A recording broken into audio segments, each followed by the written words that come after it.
in Civil War, he felt obligated to fight him. You know what I mean? Like, you killed my mom. Yeah. And it wasn't like he was really fighting Cap. It was he wanted to kill the Winter Soldier. Like, you killed my mom, you killed my dad. Yeah. And Cap is like, this is my best friend, and he didn't mean to do it. The whole thing is that the Marvel characters are supposed to be. And that fight is one of the best fights. Well, the fight scene between is a Cap, really good fight scene. Cap and it's Tony, a fun fight and scene. That fight scene is so good. But I guess I expect reasonable people to be reasonable, and they just. Am I pushing it? Not when you killed my mom, bro. You killed my father. No, he killed both. He killed both of my parents, and also I think it had to do with, and I think they tried to put this at the beginning of the movie when Tony was showing off that tech, or making fun of that tech or whatever. Okay. And he let everybody into the what happened between him and his father just before his father went off on that business trip, or his parents went off and he never saw him again. So he was like, him and his dad were like in a fight, Mm-hmm. And so I think there's probably some, I think that's supposed to be some of it, is he has all this regret and he's really mad at himself, and so he just threw a big old tantrum and destroyed an airport. Yeah, kind of. I don't know. Whatever. Tony? Well, just who? No.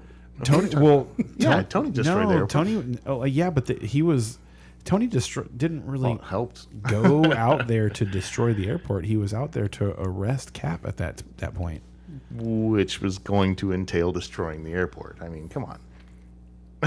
He thought that was going to go down cool. I mean, oh, here you go. Take me in, sir. Like, come on. Hey, I'm not saying Tony was on the right side of that debacle. He's on the right side. The far right. Yes, the conservative side. He was on the conservative side. Are we ready to talk about football now? Yeah. We've been live for They're listening to us talk They about don't Marvel. just argue about football, guys. They argue about Marvel too. Welcome to week 12, everybody. Cheers. Hello. Happy Thanksgiving. Yes, happy Thanksgiving. Sorry, I forgot to check our weekly bets here. Skowronek versus which Jefferson is that? It was the Rams one. You guys were arguing Van who Jefferson. That's right. Van Van Jefferson. you guys were arguing who they were going to They utilize. both sucked, huh? Yeah, we're gonna have to look probably. this one up. Yes. I'm like, Skowronek was horrible. You know what? And I was like, what was our bet from last week? I just really didn't remember what it was.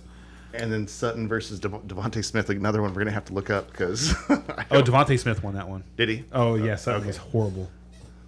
I All right. think Sutton was like 2 PPR points last week, 2.5 or 3. Oh, I didn't realize he was that bad. I could be wrong. Maybe I'm wrong, and that was the week before. I'm sorry. It's been like a long 10 days. Right. It does seem like the time has changed here. Let's see. I'm looking at Jefferson. Okay.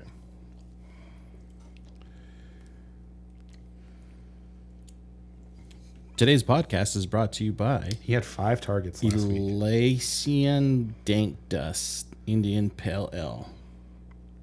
Sutton had 13. Some of that dank. He had 13 points. Yeah. That dank dust. Okay, so yeah, that was the week before.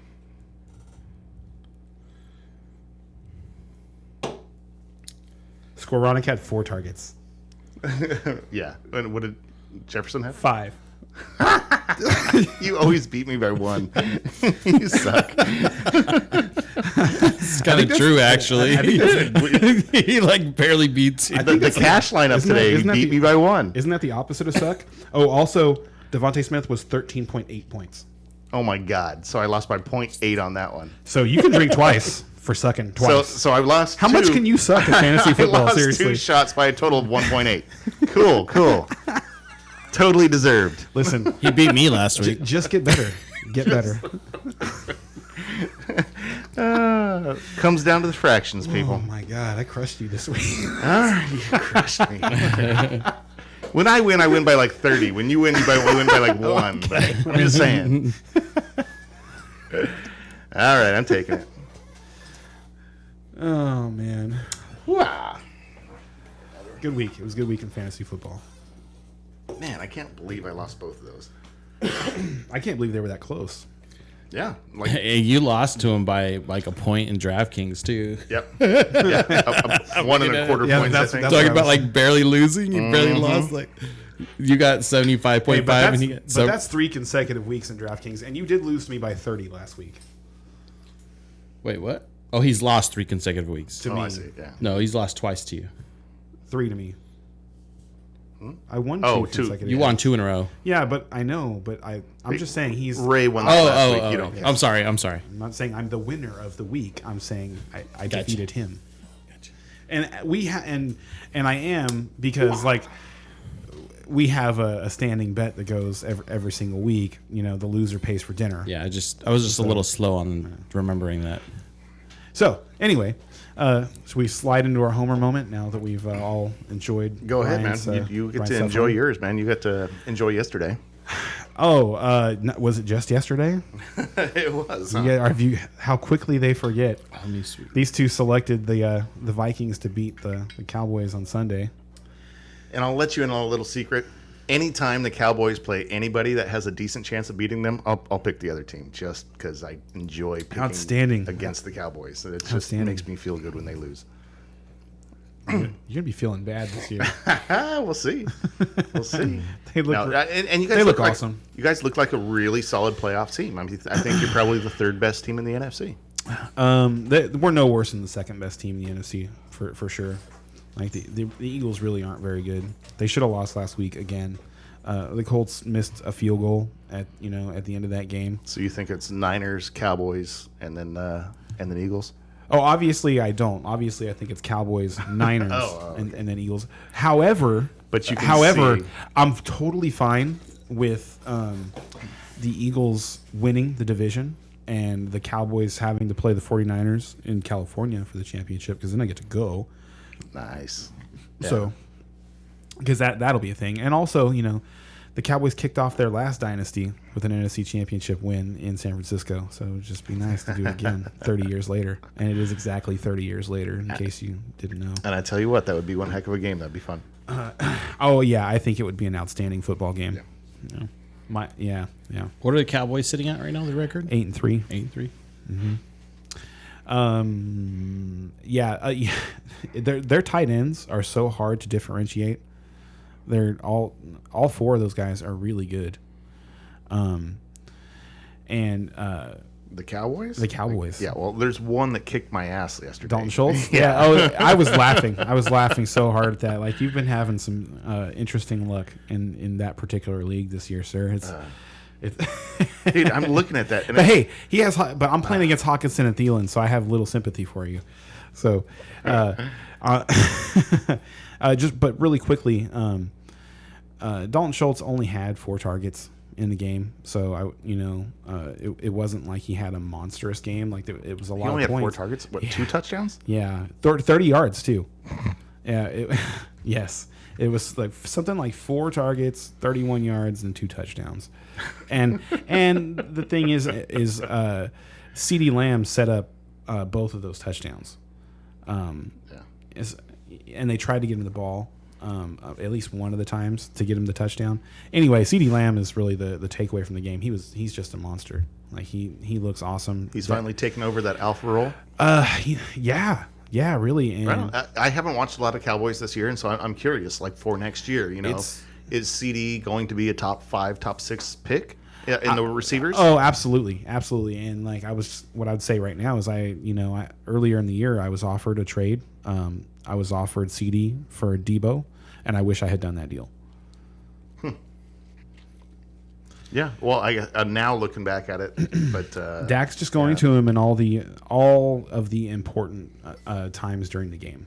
Yeah. Like big plays, like you can just kind of expect that he's looking for CeeDee Lamb now, and he's getting 10+ targets, and nobody's done that since Dak has been there. No one has done that. No one's done that since Dez and Tony did it in Dallas. Yeah. It's been hard to get more than 9. So yeah. Anyway, CeeDee Lamb, monster. Like he's top 5, no worse than top 10 receiver for the rest of the season for sure. Tony Pollard looks pretty tired, but Zeke doesn't. Zeke looks awesome. Yep. Zeke did look good yesterday. And yeah, Mike Parsons in that defense just just doing stuff again. How is Parsons doing? He was hurt earlier. He had 2 right? sacks yesterday. Okay, so he's what was the injury? Do you happen to know? Or? Oh, he's had a lower back injury all year long. Like it was like week 2 or week 3. Like not a herniated disc or a slip disc, but he's got some sort of a strain going on in his lower back, and they've been managing his snaps all season. Okay. It doesn't get talked about a whole lot, but yeah, he has not been playing. Whenever a star like that has an injury, I pay attention. You know what I mean? Defense, it doesn't matter because he's doing what he's doing at like 85%. Yeah, like he hasn't been 100% most of the season. So he's really, really special player. All right. As far as the Steelers go, I mean, not much has changed right now. I mean, we're going through our growing pains. That defense looks really tough, except for the cornerbacks. The cornerbacks, we've got one hurt. Yeah, right they got now, toasted pretty good. They did get toasted, but I tell you what, we are a different team with T.J. Watt in there. The defense is going to have some really good games before they still produce points fantasy wise in most leagues because they still get the sacks and turnovers, still produce sacks and turnovers. Absolutely, because sacks produce turnovers. Yeah, so even on the bad weeks, they're scoring you 7 points. You know, so that's absolutely not bad. You know, everything comes down to Kenny Pickett, and he's going through his growing pains. You know, I mean, one play he looks like, maybe he is the next big thing, and then the next play he looks like Zach Wilson. But they're not like thinking about switching him, are they? No, not at all. Yeah. So, what about the Jaylen Warren situation? Warren is, I believe, projected to be out this week. Yeah. What happened with his injury? I didn't get to watch the game. I didn't. There wasn't a lot of attention paid to it during the game because he's the backup and Harris was doing so well.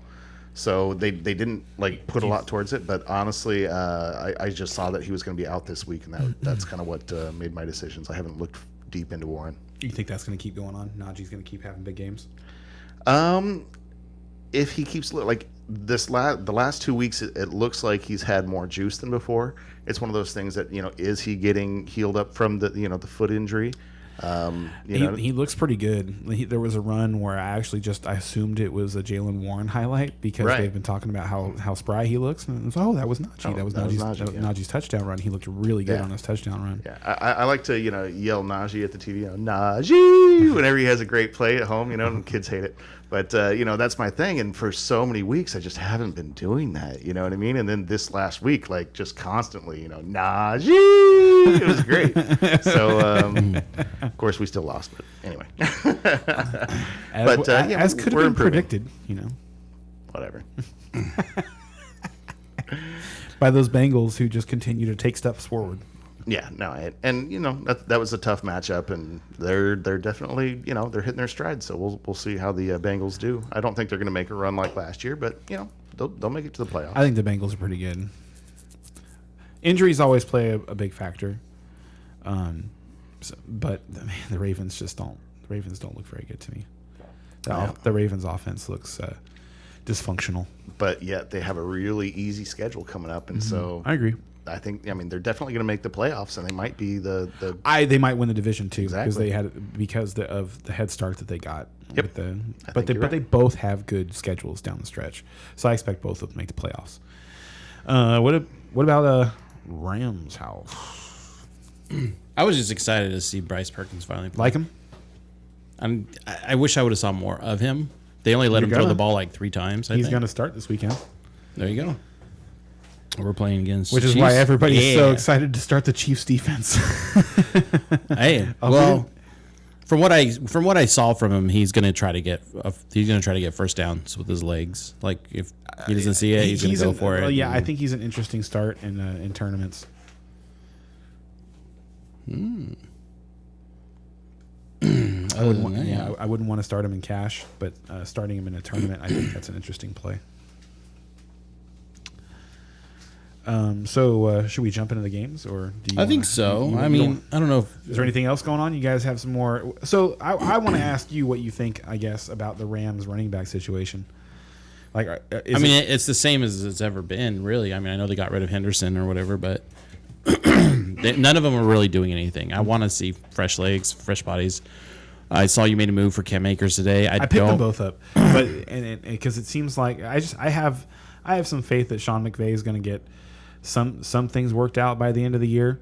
Yeah, and that one of those guys will be valuable. I have no idea which one of them it's going to be.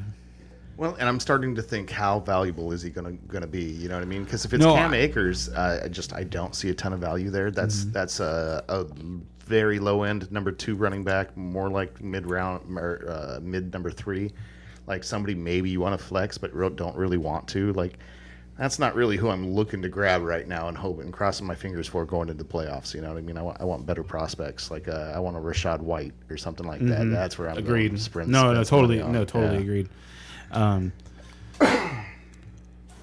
Yeah, so that's why I wanted to get the Rams fan perspective on that. I'm hoping that he starts to try to find something else, right? So, as far as I'm hoping he's not going to have Cam Akers touch the ball anymore too much this season. You know, so my expectation is that see some new is legs. that one of them is going to end up with 18 to 20 touches, and the other one's going to end up with 8 to 10 touches. I'm just not sure if it's going to be Kyren Williams or Cam Akers. Right now, it's Cam, but Kyren Williams is just getting worked into the offense. They seem to be giving him a little bit more work. I want to see where that goes. So. Yeah. I've been holding him in a lot of places. I have him in Dynasty. I have him in. I was too. I finally gave up on him in a few of my leagues here in the last few weeks, but made that determination that even if he does fell out there, with the Rams offense, and it just became a really unattractive. If he's in there with a timeshare and a bad offense, I'm just not that interested. And traditionally, Sean McVay hasn't had a timeshare though. It really seems like he's not been in love with either of the running backs so long. Yeah. But they do like Kyren Williams, and he hasn't had a whole lot, in my opinion, hasn't had enough time to build up into the offense to get the opportunity to to have had that opportunity where they take a real good look at him. That game where it's like they give him 20 plus carries. Yeah. I feel like that's coming. Like he's going to have a game where he has somewhere around 20 carries, and you're going to figure out either it's going to be like an 18 for 40 game and no scores, or he's going to have like 22 carries, 100 plus yards and a touchdown. And it's like, hey, there's the guy. Here's our guy. Yep. Yeah.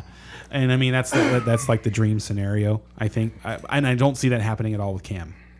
I don't. But we'll see. We'll see what happens. So yeah, let's get started on games. We get a really good one to start out with. All right. Whoa, baby. Do I even have the right one pulled up? Let's see here. Let's ride. Broncos at Panthers. Let me pull it up. Mm-hmm. Who does it show who the bye teams are this week? I don't even remember. I'm sorry. No, none this week. Byes are next week. No byes. That's right. Yeah, just we had 3 teams play already. Yeah. Everybody's working on Thanksgiving. What's up, Manuel? So first game up, we got Denver at Panthers. Denver's at -1. The over-under is at 36. And you're betting on the Broncos, you're at -120. And if you're betting on the Panthers, you're at +100. Go. Super unexciting game all around. Fantasy-wise, real-life-wise. Like, what are you watching this game for? The return of Sam Darnold. Oh, God. Is he coming back that game? So start your Denver D. Sam Darnold. Yeah, the Denver D would be more exciting to start if they weren't on the road. Silly things just kind of happen on the road, and I don't expect the Broncos offense to do anything. The Panthers played really good against the Ravens offense last week. Now I said the Ravens offense looked dysfunctional.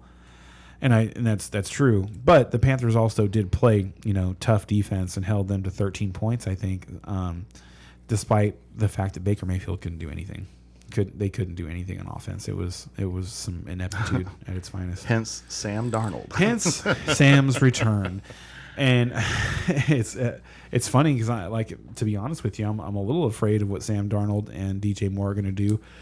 Because of the sheer number of places where I've either dropped DJ Moore or decided to bench him, or I've traded him to my opponent this week. I wouldn't worry too much. No, especially against that Denver D. Like, say that is a good Denver D for Darnold to be going. I'm just saying it's interesting. It's interesting. If you're in a spot and you're just you haven't started DJ Moore in a while, you could look at him this weekend. Sam Darnold's certainly going to. You could run Sutton out there. You're not going to be excited about him, but he is averaging 12 to 13 points. So This is a game full of just unexciting, but you could Latavius start him. Murray, same thing. Deontay You Foreman can on the other start him. side. God, I wouldn't want to start Deontay Foreman. I really wouldn't, because Deontay is one of those guys that he either hits or misses, and when he misses, Isn't he misses just like bad. Isn't he just like a baby Derrick Henry? Very baby? Because his hits are like 25 to 30 instead of 45, Right. And then his misses are like 3 and 2, 4 yeah. instead of like 8. Because Right. that's Derrick Henry's misses. Yeah, It's no, that's like- a good way to put it, I guess. So, but yeah. but and he does. It's funny because they do have the similar running style, like very Yeah. straight up but powerful, and he is fast, and it's interesting. Like he does, I think, have the ability to just break a run, but it's unlikely against the Denver defense. I agree. I don't like the idea of starting him this weekend either. I'm trying to avoid just everything in this Yeah. game except for betting on the under. Yep. Yeah. Yeah. I have Foreman in Dynasty League, and I'm benching him. So, all right. So, I'm playing against him in Dynasty, so we'll feel good about that. Yeah, we'll see. So who we thinking is going to win this game? Oh God, we got to pick. Oh, I don't think that's hard, but for me, it's the Broncos. I think I'm gonna. I don't know. I'm gonna take the home team. Which was Cool.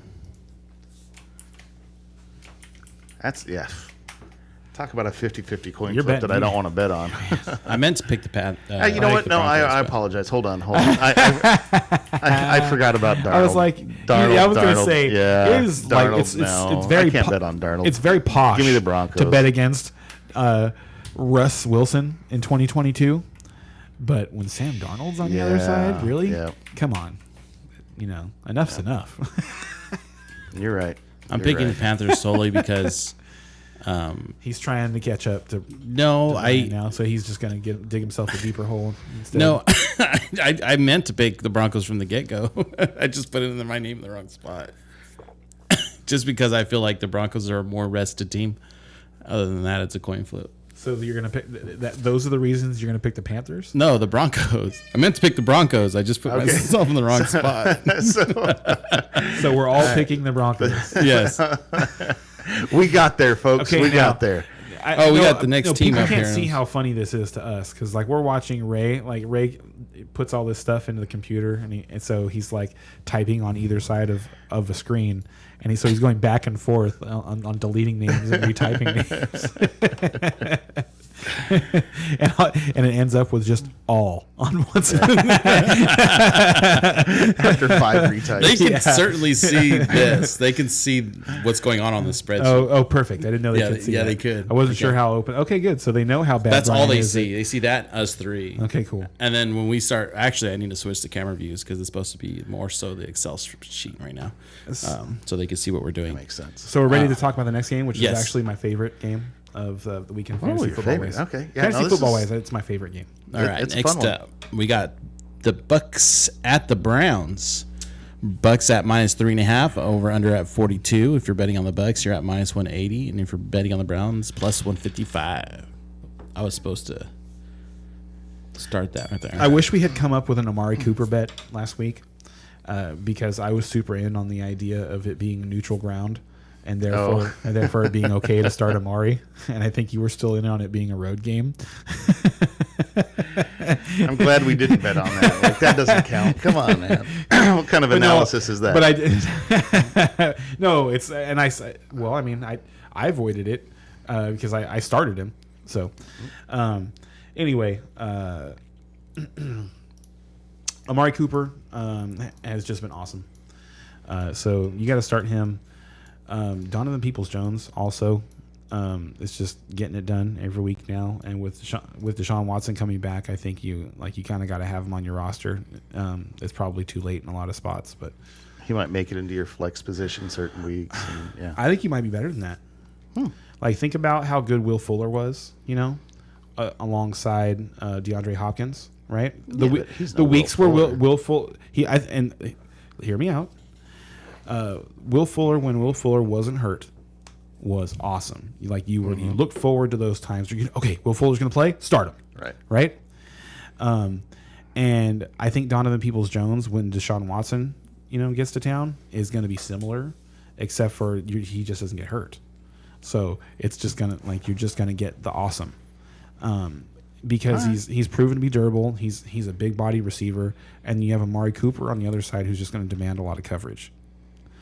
So I think the Browns are the Browns suffered too many losses. Remember, I think we talked at the beginning of the season. I said I think they needed to be 4-6, 5-6, something like that. Well, and the hilarious thing is they should be 5-5.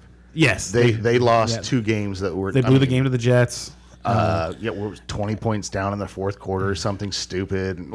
There were 2 games that were just absolutely ridiculous. What the F losses. Yeah, so it's a little sad for Cleveland fans, but because they should be in the playoff hunt, but they're not. Yeah, No, that's what you get for buying in on Deshaun Watson. The curse, the curse of Voldemort. Yeah, Masagi curse. It's hard for me to talk too much because I picked up Voldemort in our league, and I'm kind of hoping that he might pull me into the playoffs. There, we'll see. But no. I don't think so. We'll see. I don't know. I might stick with Jimmy G. It's going to be hard. He really needs to come out and do something to get that preseason start, or the. I don't know if you saw the couple of plays he played in preseason, but he looked bad. He looked really bad. He looked really rusty already. Yeah. So I'm not excited about him jumping into December game action. But anyway, we talked a lot about the Browns when the other side of the. Let's finish talking about the Browns then, because you got to talk about Chubb, and you got to talk about Hunt. He's going to start him. You're going to start Chubb, but you're not excited about it in this matchup. You have to temper expectations in this matchup. So we used to start Kareem Hunt in games where we expected the Browns to need to score points and be down, but with Brissett as the quarterback, that just hasn't been the case this year. Yep. So don't start. Kareem Hunt has not been doing the Kareem Hunt thing this year, so he's difficult to start. It's hard to predict because it's hard to predict when he's going to score. Okay, and now then, we can go. And then Njoku. It's if you're going to make me talk about Nick Chubb, which I didn't think there was reason to do, then you should talk about David Njoku, because David Njoku is probably not on everybody's radar, and he should be, because he's been, when he's been active, he's been the second highest targeted player in the offense, and more efficient than Donovan Peoples-Jones with his targets. And that's going to change once Watson takes over. So maybe this will be his last hurrah. Maybe. Yeah. I don't know. Watson was pretty good with his tight ends. He just never had a good one. Remember we talked about that? In Houston, he had 2 of them, and you just never knew which one was going to score. But I think so. On the other side, I think we know Leonard Fournette's not going to play this weekend, so start Rachaad White everywhere. Yes. I think Rachaad White is a top 10 play. I told this guy earlier that there's a spot where I'm the team's 9-2, so I'm not in desperation mode or anything like that. And I'm going to start Rachaad White over Derrick Henry, because I believe that it's a better start. That's over my head, man. I wouldn't go there. I'm just saying that's how highly I believe. But I do believe in Rachaad White this week quite a bit. So you know what I mean. No Leonard Fournette. He's I think the Browns will force them to score points. More than Seattle did, because if you look back at that game against Seattle, White didn't have any catches, but neither did Fournette. They had 36 combined rushing attempts, the two of them, and I don't think that's going to happen again this game. But it did seem like they found something last week. Sure, but now Fournette's hurt, so there's no way they can run the ball 30 plus times. Right, but it seemed like Brady just kind of had an aha moment to me in that game. Just I need to freaking run the ball more. And Fournette just wasn't getting it done with 2.9 rush. Mm-hmm. So with White coming in there and really just all of a sudden hitting it for 4 I think the offense could get unlocked. I think Rachaad White unlocks that offense. And I tell you what, I have the courage of my convictions here. I had trouble doing it, and I have this crazy league. All kinds of special rules I don't want to get into, but basically I had to drop somebody to pick up Rachaad White, and I dropped Fournette. This is before Fournette was listed as out. Yeah, as out. So that's how I feel about this situation. Yeah. That's what I saw with my eyeballs last week, and I went with it. And like I said, I feel strongly enough about the situation too that I'm willing to start Rachaad White over Derrick Henry in this particular scenario, because I think that Rachaad White is in a scenario where they're going to score a lot of points. They're going to be up, and he's the only one who's going to get work. And then with the Derrick Henry situation, I think they're going to be in a situation where they're down to the Bengals. And in a lot of times in those games, Derrick Henry, doesn't put up Derrick Henry numbers. So what about wide receivers for Tampa? I mean, you're starting Evans, you're starting Godwin. I'm not move on. Yeah, I'm not looking at Julio Jones yet. Oh no, I don't think so. No, he's flashed a little bit. Yeah. Hey, he has put together a better 2022 than he did at 2021 in Tennessee. Yeah, I don't know how much that says, but I'm just saying. And he's looked good when he's been active. So he could be a weapon for them down the stretch, but at fantasy football, just stay away from him. Absolutely. So who do we like here? Tampa was going to crush Cleveland. Yeah, I think so. I think I shouldn't say crush because I don't think it's one of those like 31-10 games. I think the final score is something like 41-20. Something like it's going to be like that. I I'm think thinking more like 30-20, 31-21. I think Tampa Bay scores yeah. 40 points in this game. Okay. Whoa. And if so, then Cleveland is a run funnel defense. Cleveland's been giving it up to everybody. I'm just saying, Rachaad White's going to have a heck of a day if they score 40 points. I told you I'm starting him over Derrick Henry on the team. Next up, Ravens at Jaguars.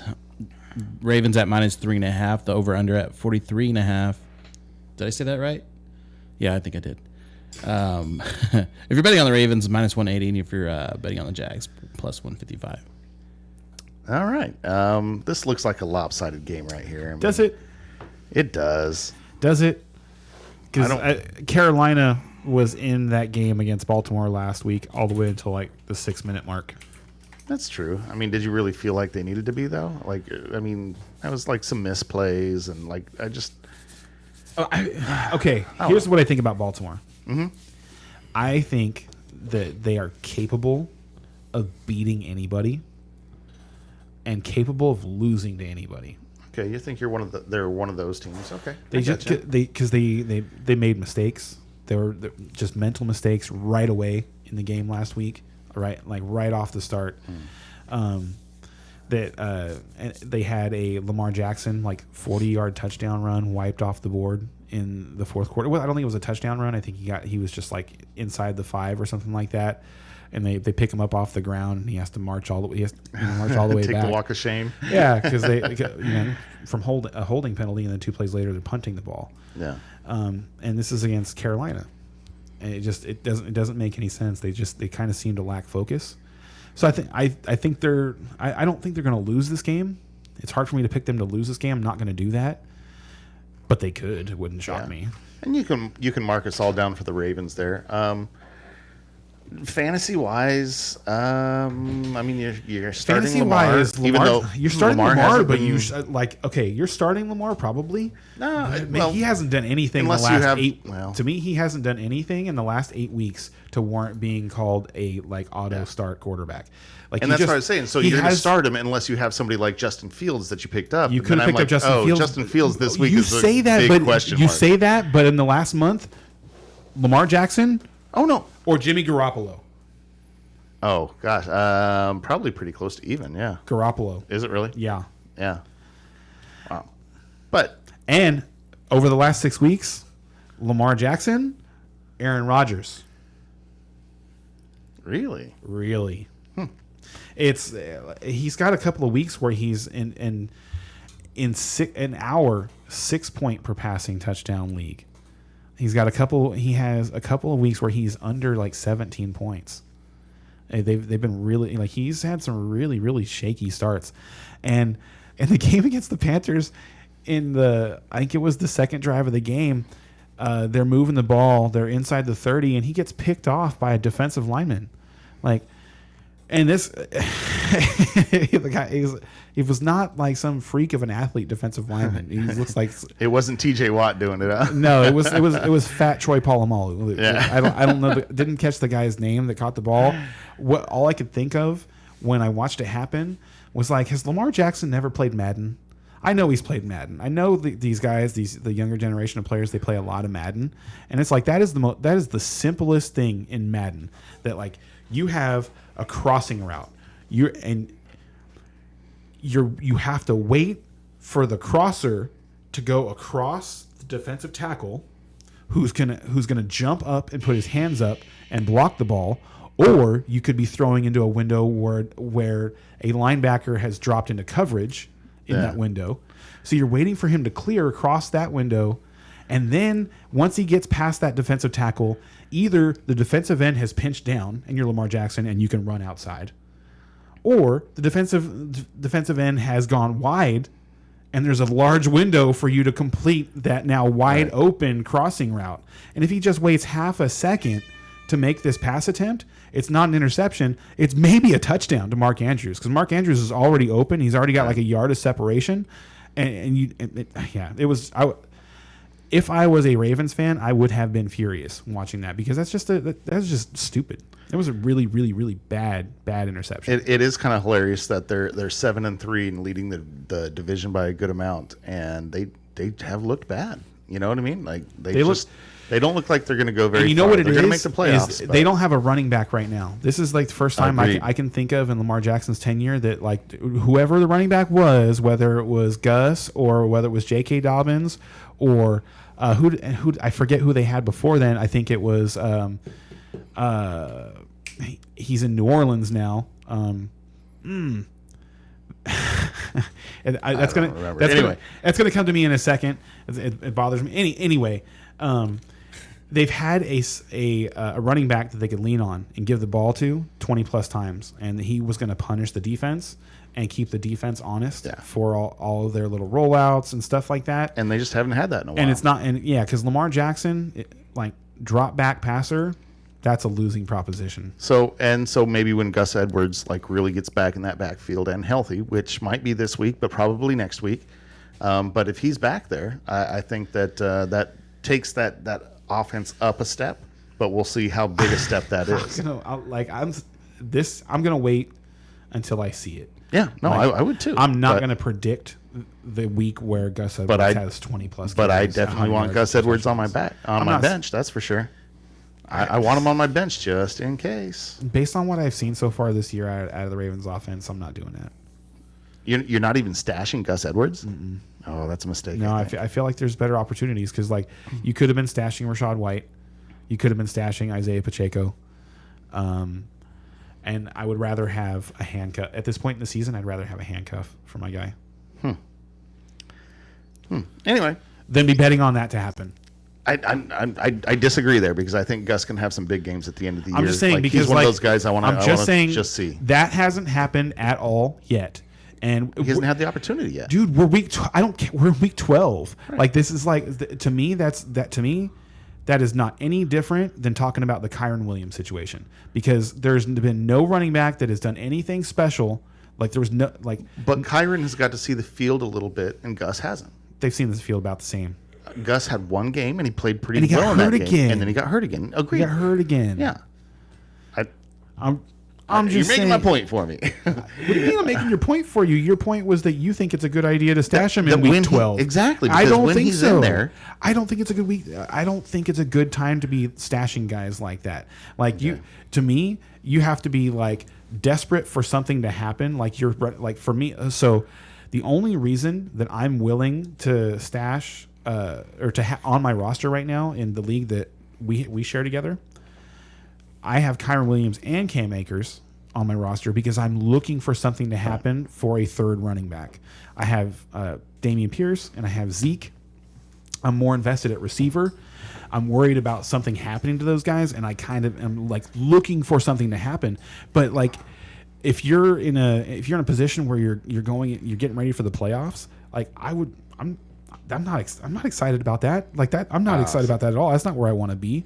And it all depends on where your team is. And we spent too much time on this, but I'm just saying that Gus Edwards could be a really good flex option come playoff time if things go right. And if he doesn't, then he just never makes your lineup, and he just clogged up your bench for a few weeks. So. Yeah, see, and I would rather. Who did the Jaguars just trade for?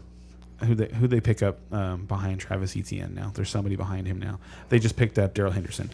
I think I would rather have Darrell Henderson on my if I'm a say I'm a Travis Etienne owner, Oh. I would rather spend a roster spot on Darrell Henderson than see what's going to happen with Gus. That's a huge mistake in my opinion. Huge. So, Why? all right, let's move on. No. We've spent way too much time on that. Ray over here is getting lost. He's like, "What's going on?" I'm setting the timer back up. We all picked we all picked the Ravens on that one. We have strong disagreements about the Ravens and their running back future. I based on what I've seen, I'd stay away. I would completely stay away from the Ravens running backs. And I'm I'm trying to think of a way to bet on that. I'm one. weary about what's going on with Lamar Jackson. Like I don't like Lamar Jackson. Like his schedule, it looks so good. But then Yeah. you have to remember that's for passing quarterbacks. So if he looks bad on this run, that's going to show you something. Yes, I think that he could. And I think it's more just strength of schedule. The only guy They're on the just- Ravens that interests me at this point is Mark Andrews. Because All right. even when Lamar is bad, Mark Andrews is still good. Okay. Stash Gus Edward. Stash Gus. Just saying. All right. So moving on. Next up, we have Houston Texans at Dolphins. Oh God, we've got to move on to this. All right. Texans plus 14. Over under at 47. If you're betting Fantasy wise, on. this is more exciting than the last game. Yeah. I So guess. the Yeah. important- You're right. there's no Raheem Mostert Yep. this That's week. a big so, thing. So Jeff Wilson is going to wreck house against Houston because Houston is just the worst defense against running backs. So Yeah. So Jeff Wilson, start him up. Get him into your lineup somehow. Mm-hmm. If you've got him, start him. This is the time. Which I mean, honestly, it's funny because it makes me worry a little bit about our two star wide receivers here. Is because that's what's been going on against Houston. Is that the wide receivers don't usually have a good day because they don't have to. interesting. So Jeff Wilson just joined the team. Right. In the 2 weeks since Jeff Wilson joined the team, Jalen Waddle and Tyreek Hill have had their targets go down in consecutive weeks. Okay. That's one of those things that over the course of a season could be a blip. You know, we could be 4 weeks from now and they both had 10 targets in every game. That could happen. But it doesn't. It seems like they're spreading the ball around a little more, and they're able to do that because they've they're got more that successful on the ground. Yep. And that's been since Jeff Wilson joined the team.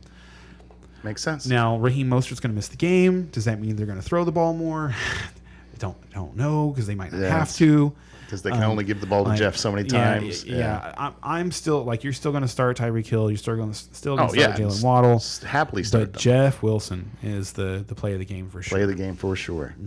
And then you're going to play Pierce on the other side, and that's about it. He's had a couple of down weeks. And I think he's going to have a bounce back week. He's due for one. yeah. That's going to happen because he still looks great. He does look good.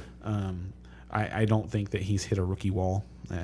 He still looks awesome. I wouldn't want to start Cooks, but you could if you really, really had Nico to. Collins, maybe. I'm just saying I'm about to drop Cooks on my team, so that's how I feel about him. I don't want to start Brandon Cooks Yeah, no, I'm going No, to drop him this way. I've Damian got Pierce on- Hollywood coming back from for the IR, Texans, and that's it. Bye Cooks. So does that mean are we all on the Dolphins in this game? Oh yeah, how could you not be? And honestly, that's about it. We don't really need to say anything else about that game, do we? Wow, look at that! We A could quick talk. game. We could talk about how Tua might be worse as a passer than Lamar Jackson. It's just that he's getting away with it because he's got Tyreek Hill and Jalen Waddle to throw the ball to, Yeah, and they're so open that his bad passes just Yeah, this is live.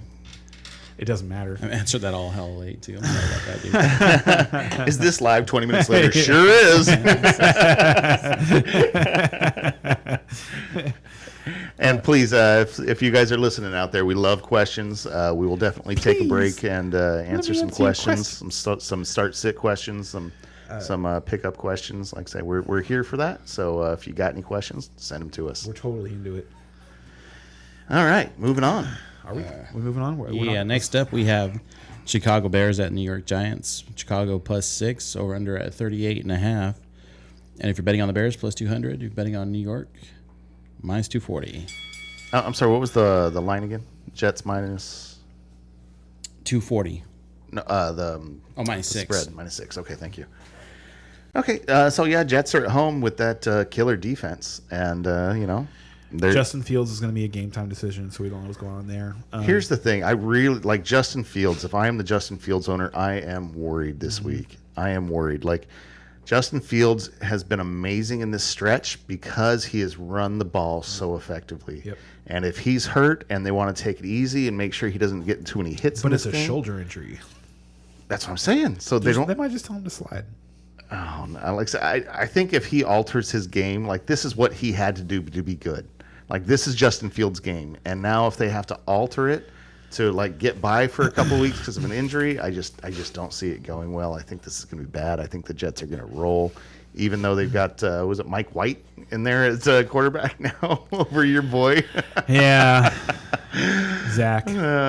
Zach Wilson. He was just, he got too close to the sun. He had those 2 or 3 good flashes, and then just went to his head. He went too hard on the MILF banging, I think, during the bye week. Didn't focus enough on the Patriots defense. Yeah. And the Jets offense looked really bad. But because it's interesting, so anytime that it's been someone other than Zach Wilson in the last 2 years, the numbers have been really good for Jets receivers. So, you kind of point. So this might be a week that you're starting Garrett Wilson. Air it up, I don't know if I could start anybody else receiving wise I for the can. Jets. Who? And we'll talk about it. All right. So I was like, Garrett Wilson's the only one that I see. So, yeah. We can just talk about it now, I guess. Denzel Mims looks awesome. Okay. Like he's been playing a lot. He's been getting the second most snaps behind Garrett Wilson. Isn't Corey Davis coming back this week though? I don't know, but I honestly don't care.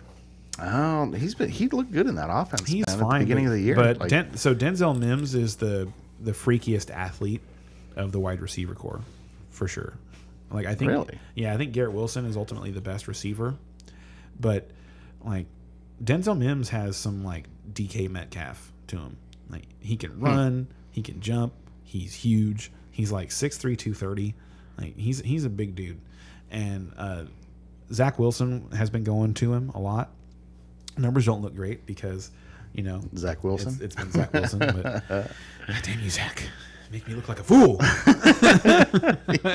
Yeah, you didn't look good on that call, brother. Hey, but you would have looked great if he panned out. Sure. Chicago side, you're going to start Montgomery. I'm not excited about that. I'm not because I wouldn't be excited either. But like if Justin Fields plays, yes, he's an auto start. I think if Justin Fields doesn't play, I don't think he's an auto start. I think he becomes more like a running back 3. So he's like more like a flex. Depends on your options on your team. Yeah, You'd hope. But most teams that based have on Montgomery based on where start him. based on where Montgomery was waffling all season long, like if he was like your RB2 all season long, then this is no question. You're just starting him. But like if he kind of floated into your RB2 because of opportunity and what Justin Fields was doing the last couple weeks, you might be able to just sit him this weekend and play. Yep. You might want to put that other option in your flex. Yeah, like who might that have been? Like what's it like? Najee. Najee might like. Okay, yeah. I guess. I don't know. I think that's an extreme. I think you could have more easily like Cordell Patterson or. I'm just saying you could have easily had Najee and Montgomery on the same roster and been looking at Montgomery as a guy you'd play over Najee, and so like this, and I would definitely this weekend play Najee over Montgomery. Yeah, Najee's been getting some juice there. He's been looking better. All right, I think that sums up that game. I think we're all on the Jets on this one. Yeah, take my Jets. Ray, Jets is fine. Any crazy lone wolves over there? The next game is really good. I think there's gonna be some disagreements in the next game. I think. Good. So next up we have the Bengals at Titans. Okay, yeah, Bengals at Titans minus 2.5. If you're betting on the Bengals, 43.5 is over under, and minus 145 for the Bengals and plus 125 for the Titans. All right. Yeah, no, this is going to be a fun game. I have the feeling you're on the Bengals side and I'm on the Titans side. And, I'm not going to disappoint you there. Yeah. I think that lone wolf this one then. There you go. Ken gets the lone wolf. Titans are they just find a way to get it done. They are kind of a pass funnel defense, and so it does look like Burrow is going to have a nice game. Jamar Chase should be back for this game. They talked about maybe, and if he is back, he's probably more of a decoy. If you listen to than anything Jamar else. Chase, Well, okay, listen to the player, whatever. Yeah, I usually do. Oh yeah, the players. I'm gonna be great. Yeah, okay. No, but Jamar Chase, like I wouldn't want to start him this week in fantasy if he plays. To me, he's gonna be more of a decoy if he's out there. That's like not somebody that I'm looking towards if I can help it. I would be looking towards Higgins. Boyd, I think, is a decent start. Actually, Boyd is probably a pretty good start. Even if Chase is in there, because like I say, I really think Chase is going to be more of a distraction than anything else. No Joe Mixon. And yeah, that's right. That's for sure. No Joe Mixon. So P Ryan is starting. Samaje P Ryan. Samaje P Ryan is on your waiver wire. So you could start P Ryan if you wanted to, but I wouldn't want to here because that is really tough. He's going to get a lot of work. He's going to get volume. He'll catch 5 passes. And he'll probably carry the ball 18 times. Yeah. So I mean, you're looking at a guy that's going to get 23 touches. Like if you had Joe Mixon, Yeah. you And he know might this, fall you're into the already- end you're zone. already You never starting know. him. I'm just saying, like But- I'd start him over quite a few guys. To me, Samaje P Ryan's the top 20 start this week. And I'd probably put him more top 25, top 28. But I mean, we're arguing over semantics there, just small things. Yeah, I think you're starting him, whereas you think he's more of a fringe start. Yeah. Yeah. I mean, on the other obviously, side, Burks. Traylon Burks looks awesome. He's starting to come back again. He showed some flashes at the beginning of the season. He kind of disappeared. I think he got hurt in there too, and all of a sudden he's like, If he's showing available, he's himself a worth week. picking up. Yeah. So Definitely. I mean, he shouldn't. Like, I don't think he should be on the waiver wire anymore. yeah, he should be on a bench, and you should be checking it out to Yeah. see how he does. You might even be able to throw a start in there if you had to, but not looking to. Tannehill has been awesome. Yeah, Actually. Tannehill's been I shouldn't say looking really good. awesome because he's not like Tannehill has been start worthy the last few weeks. Like he's just kind of getting it done. Like He's been a Garoppolo. He's been just a tick better than Aaron Rodgers. You know the last few weeks. So you can start him if you need to start a quarterback this week. Like if Justin Fields is your guy and he goes down, Tannehill's probably available in your league. You can probably pick him up and start him. It's not a bad start. They're going to be down, I think. I think they're going to have to score points. And the Bengals have been they have given up points. So they just gave up 30. Titans at home, that like I said, they just find a way to get it done. And that defense has been putting it together. I think this like is going to be Titans. kind of a high scoring game. I think it could be. I think it's going to be similar to that Pittsburgh It game. wouldn't last week. surprise me if it was a low scoring game. Like this is a really hard game to predict, in my opinion. But I really like Vrabel and I really like Titans.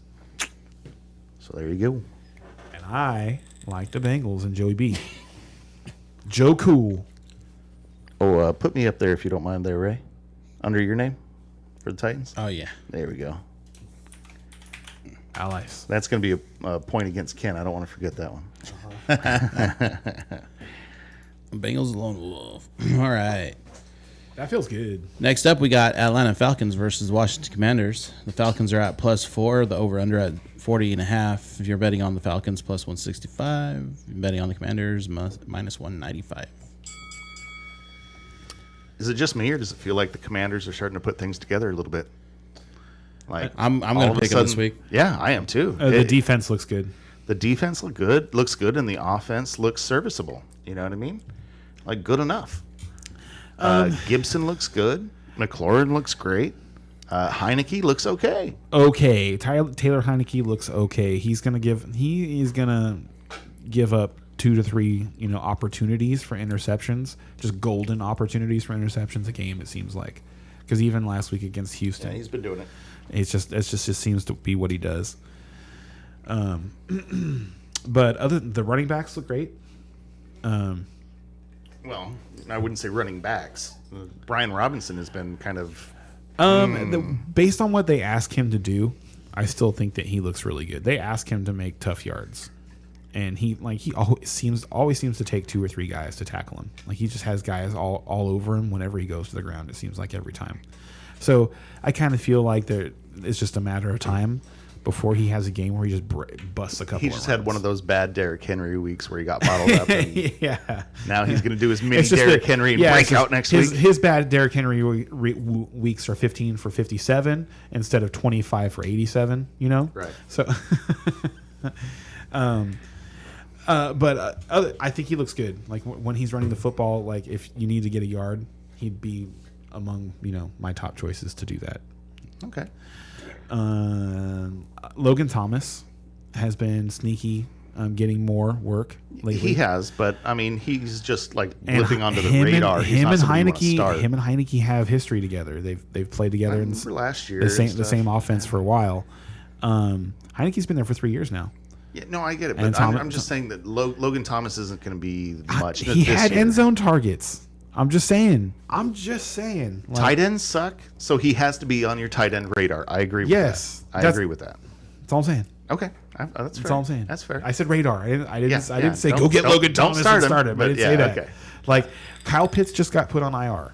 Yeah, So there's a lot of people that are pivoting on tight end this week. That's true. I had Kyle Pitts in a lot of spots, so that's why it was on my mind. That if you're desperate. guys that are available are like Logan Thomas, Juwan Johnson, Robert Tonyan, and of those 3 guys this week, I would rather start Logan Thomas. I'd rather start him than Juwan Johnson against the 49ers this week. I would rather start him than Robert Tonyan against the Eagles this week. That's fair. So that's all I'm saying. Yeah. Okay. That's a good point. And then on the other side, the Falcons. I mean, you don't really want to start anybody. Literally Patterson. nothing. Literally Patterson, nothing. Maybe. I mean, maybe, but he's flex Patterson. they've split enough of his work that it's like, because if Patterson doesn't get the 20 plus carries, he doesn't put up those numbers. He scored. There was the first game that he came back. They played against the Chargers, and he scored 2 fluky touchdowns. And I think he vultured one of them from Tyler Algier. Yeah. And but he only had 12 touches.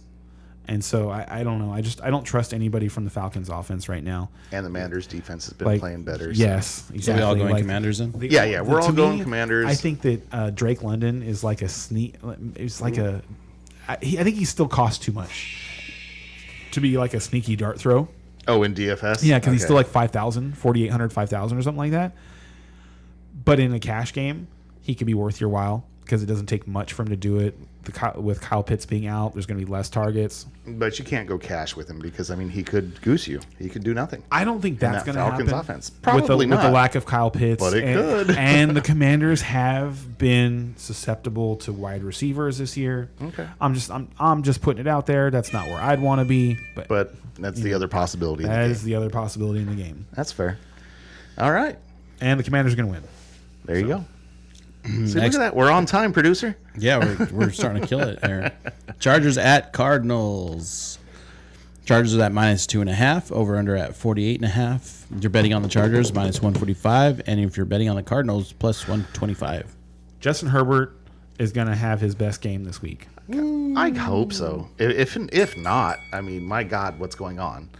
I mean, he's finally got Allen back. Mike Williams is miss, out. But now he's Josh got Palmer Palmer, looks on the awesome. other side. And DeAndre Carter looked good too. And we have to bring this up. The Arizona defense, they tend to lock down the number 1 wide receiver. Yes, agreed. And the Agreed. number 2 tends to go off a little bit. So I think Palmer's going to have a great Palmer game. is a very sneaky play this I'm week. with If you. you've got him on your bench, try to fit him into your lineup somehow. I think I've got a feeling that he's going to have a heck of a game.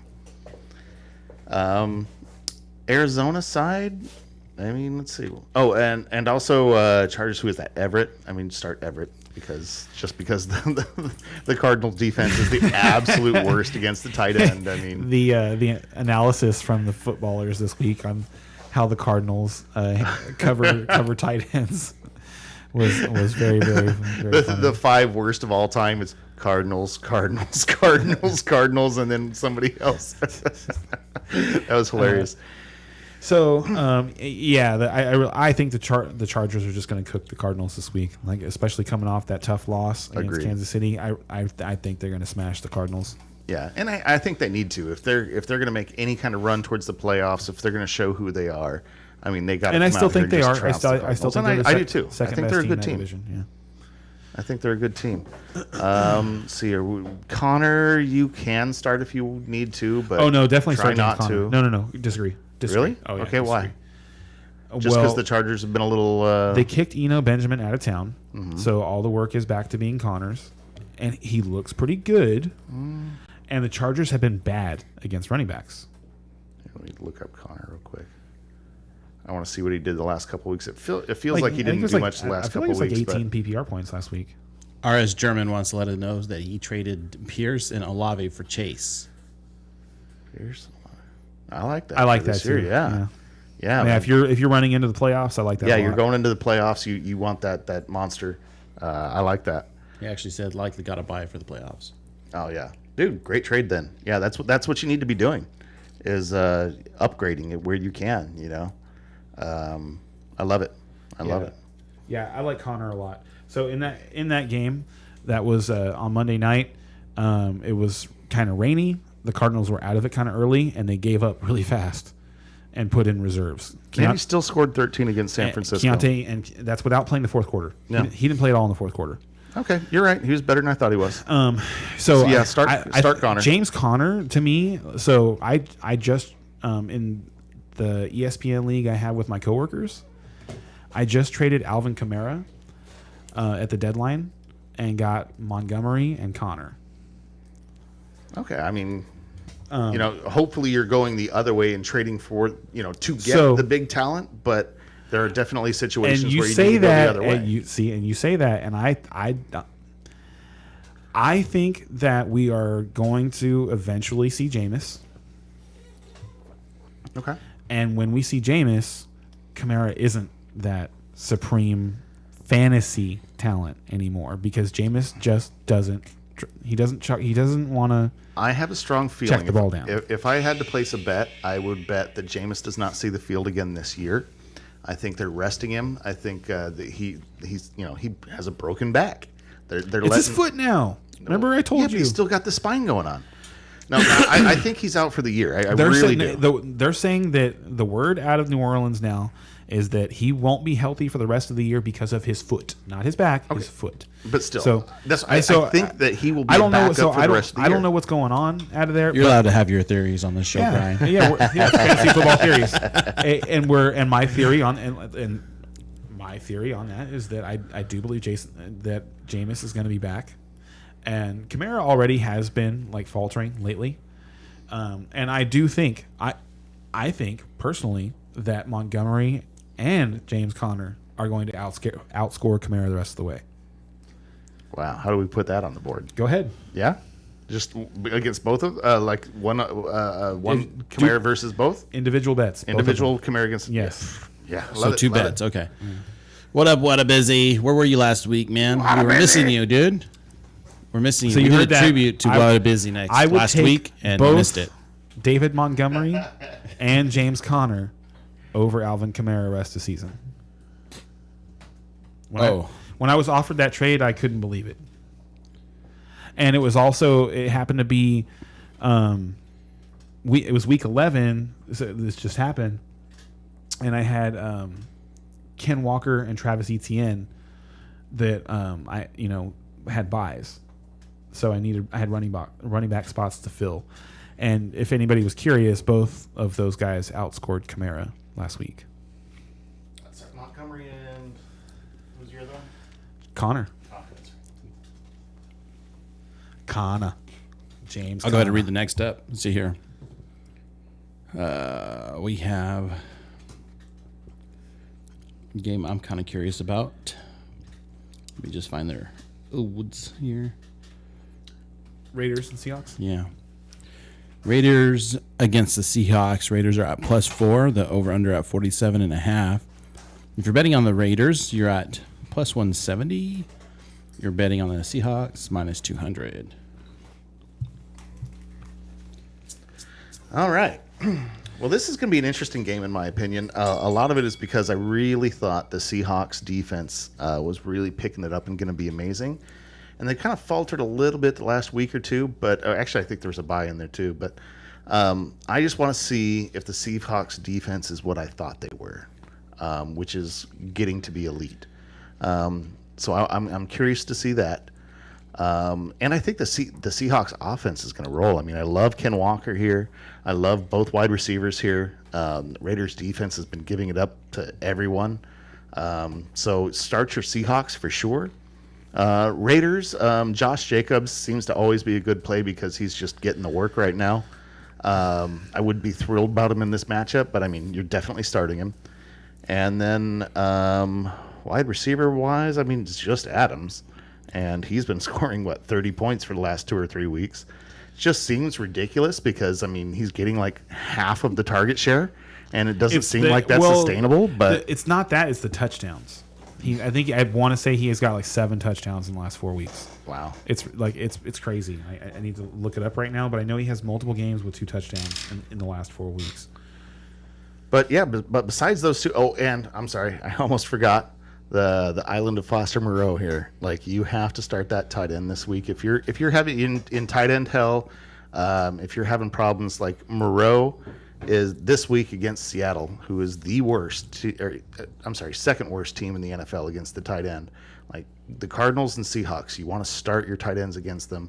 I really like Moreau has a floor of 7 points and a ceiling of 20 here, so you never know. I mean, I expect around 12, 50 yards and a touchdown, but it just seems like he's in a place to eat here.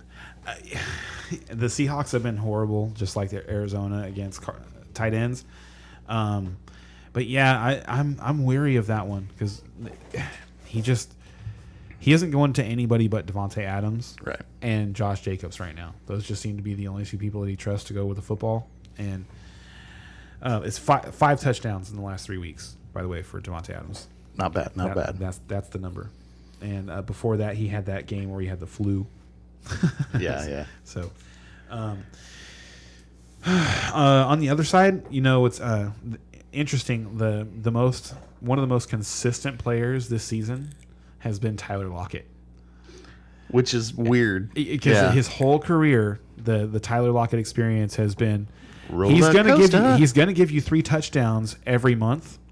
You just don't. They could all be in 1 week, and I mean that seriously because he scored 10 touchdowns a year. This is my tournament game throughout his career. It's a good one that you're stacking in. This is a good one to stack in. I like this too. I was going to say this is my second favorite game of the week. Like the Buccaneers Browns is my first one to play both sides fantasy wise, and this is my second one for sure. And so I think Tyler Lockett is an excellent play in cash lineups. Like he's obviously an excellent play, in season long. He has 2 games all year, 2 weeks all season, where he's had less than 11.5 PPR fantasy points. 2. That's fantastic for a wide receiver, especially one that's not such a good floor. elite. Yes, You know what I mean? Someone who's not considered elite. Exactly. It's such a high floor. So, it's good. I'm taking the Seahawks here. I think they're going to start rolling, man. I like that defense. I want to see what it's going to do, and I love me some Ken Walker, man. Yeah, I expected them to lose to Brady and the Bucs last week, but I think they get back on track this weekend. There you go. Excuse me, not last week, the week before. They've been off. Moving on. All right. Next up, we have Rams, Kansas City. So we're all picking the Game of the Chiefs? week. Oh. Rams at plus 15.5. The over/under at 41.5. If you're betting at the Rams, plus 800, and if you're betting on the Chiefs, minus 1250. That might have been the biggest I've ever read. Oh my god! Like, has a former Super Bowl champion like the next year It's the worst ever start. been? It's actually the worst start. Have they ever been a 15-point underdog? This is the worst start through That 10 is games. insane. It's tied for the worst start through 10 games in Super Bowl history. Yeah. And honestly, Heard about that. Super Bowl in the Super Bowl era. So. and honestly, if I'm a Rams fan, I'm not that sad. I mean, it sucks for this year. It's funny It's funny because I'm really not that. Yeah, you sold out for last year, man, and you freaking got it. You got it. The person who brought up that statistic, that's basically exactly what they said was like, and if I'm a Rams fan, yeah. Cool. Fine. Let me look back at We got a ring, mofo. Yeah, absolutely. But yeah, this week they're gonna get crushed. Like this is gonna be ugly. Like so yeah, I mean, yeah, that's what the point spread says, 15.5 points. I mean, my God. Yeah, so you're starting everybody Kansas City. But by the way, it's week 12, and this was supposed to be the year. So this is supposed to be the year that the AFC West finally goes to somebody else. Russ went to Denver. The Chargers loaded up on defense. The Raiders got Devontae. Yep. Here we are in week 12, and the Chiefs are 8-2. Oh, yeah. Shocker. It's good to have Patrick Mahomes, isn't it? Yes, that Mahomes guy. And Kelsey. Yeah. Mahomes and Kelsey, and Mahomes honestly, and I said Kelce. start your Chiefs, but really your Chiefs are Mahomes, and Kelce. Kelsey, and Pacheco. I don't love him in this matchup. No, but But they're going to be ahead. So Yeah, he's gonna get expect him 15 to 16 I'm thinking touches 20. in that I'm thinking he's offense. going to run the ball 20 times. yeah. So, but any of those receivers out The there, thing if is, like, Juju's so back, here's maybe, the thing: is but other than I that, expect that he's going to run the ball 20 times, but the Rams' defense, the rush defense, is stout enough that I still think that the touchdowns are going to come through the passing game. So I expect Pacheco to have 20 carries and not score any rushing touchdowns this week. 20 carries, 80 yards, just- something like that. And not even the yards could be good. The yards could be 100 plus. It's just that if he doesn't score a touchdown and he doesn't catch passes, and I don't expect him to do either of those things this weekend, I don't think he's a very strong play. Those are my thoughts on Pacheco this weekend, and I do love him. It's just that But I mean, like if you've got him in fantasy football, you're I do in a lot of Probably spots. starting, I do that's in what a I'm lot of saying. spots. You're probably I have him in flex. Dynasty, and I'm here. For instance, let me bring up in Dynasty who I'm going to start over Pacheco. Okay. Give me a second. All right. Joke's on these guys because Bryce Perkins is going to go in there. He's going to get a bunch of first downs with our legs. Keep Patrick Mahomes off the field with a little bit of help from Aaron Donald, So and we're going to win. I chose to There you start, go. That could happen. This It is in the NFL. realm of possibilities. I have But I would start the Kansas City defense. in my flex in Dynasty, because I have Zeke and I have Barkley in my running backs slots. In my flex, my options are Chris Olave or Pacheco, DJ Moore, Darnell Mooney. And I went with Olave. I'm going with a lot. Yeah, well, that's your only other choice. The Saints are going to go. Oh, dude, I'd take Pacheco. And see, I disagree. See, Olave, and like disagree. I see why you're like it's definitely an interesting choice, but then I see Olave Because going we're against San Francisco. we're and I'm talking just about like, PPR. We're talking about PPR. Yeah. And I don't think that Pacheco is going to score. Okay. That's all. I don't think he's going to score. And there's going to be no reason for him to catch passes because they're going to score a lot of points. I think he's going to be successful running the football, but successful running the football could be, him getting 80 plus yards in the first half, them scoring 4 touchdowns, and none of them being him.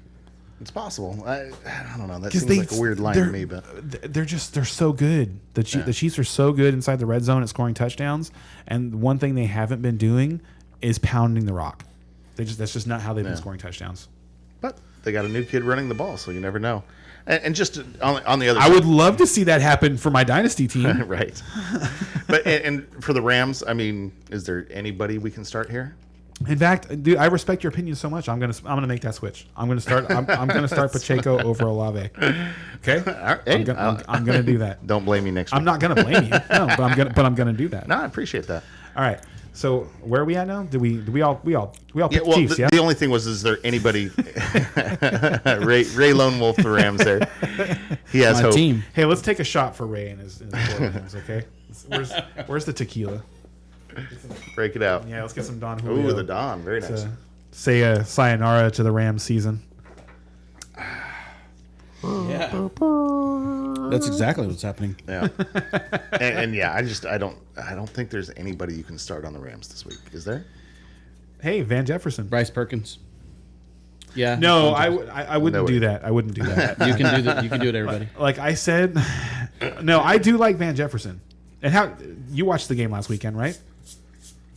Yeah. How do you look? I think he looked good. Did he? looked good. Did you feel like they I were? don't think any of it was really his fault, as far as that goes. And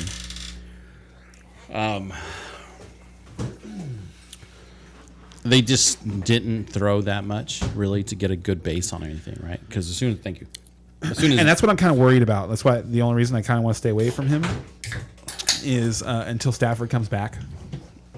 I think, Is that I think Bryce Perkins is going to take off a lot. I think he's going to run the ball a lot. yeah. Because I watched him play in preseason a couple of times. I'm like, oh, this guy can play, and but he likes to run. Yeah. All right. A lot of running quarterbacks. I think he's an interesting play in tournaments this weekend for DFS. Yeah, possible tournament play. Yeah, All right, get that everybody. dart throw out there. This To is the Rams. Ken's, To the Ken's Rams. talking shit bet.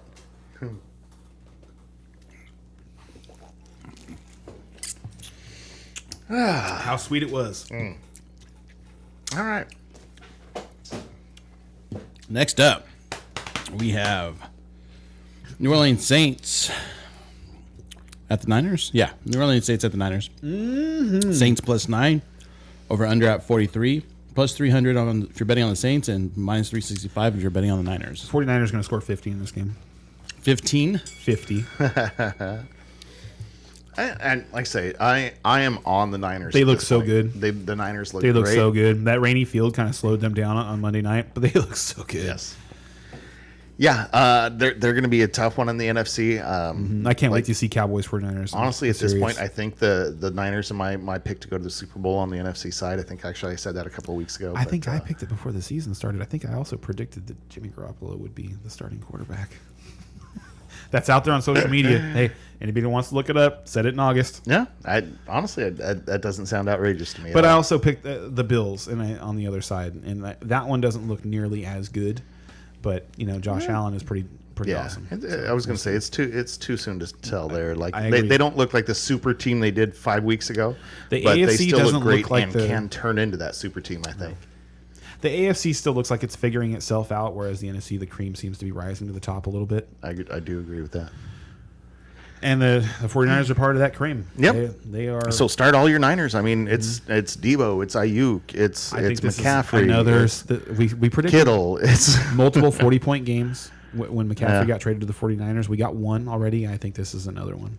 yeah, very could be.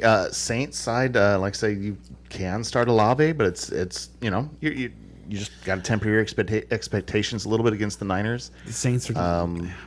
Kamara, you got to start. But even then, I have Kamara in quite a few places. I'm not thrilled about him this week. No, I'm not. Like I said, I'm not thrilled about him rest of the season because he just I think the Saints are taking on water, and they're starting to build up on injuries on the defensive side. Who did they play last week? They just played you guys. Yeah. I thought we played Arizona. That was 2 losses ago. Was it? Yeah, they just played you guys, right? That was the Rams and That Saints. sounce right. Yeah. I Okay. didn't mess that okay. up. Okay, cool. Yeah. Yeah, I'm not crazy. All right. Yeah.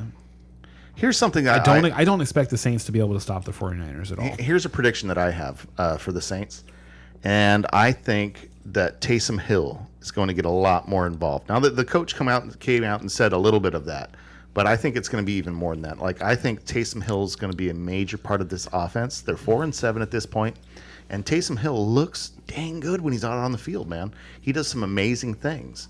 So He's one of my favorite players to watch. He's an awesome football I'm telling player. you, I've so been saying that all season. He's an awesome football player. I have him in a couple of my leagues as my tight end now, and I think he's going to be a cheat code for the rest of the year.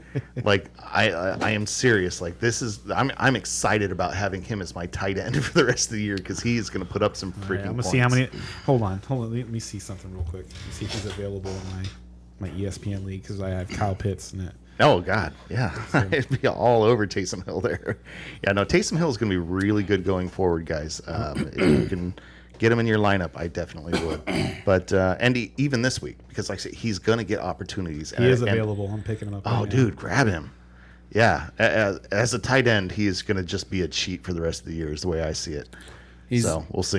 As a tight end. He's listed as a tight end. Yeah, He can play but tight end or quarter. Oh, only tight end right now, actually, in Yeah. ESPN. Yep. Interesting. even though he's spending a lot of time at quarterback, he's getting right. The last game, I think he got eight snaps under center, and I think he's going to get more than that. And if you're getting that as a tight end, like my goodness, like that's feels like cheating. I'll take it. So, but yeah, we're all taking the Niners. Dropping Logan Thomas, picking up Taysom Hill. Good call, brother. Good call. I do agree with that one. I starting Taysom Hill over Logan Thomas. I agree with that Yep. totally.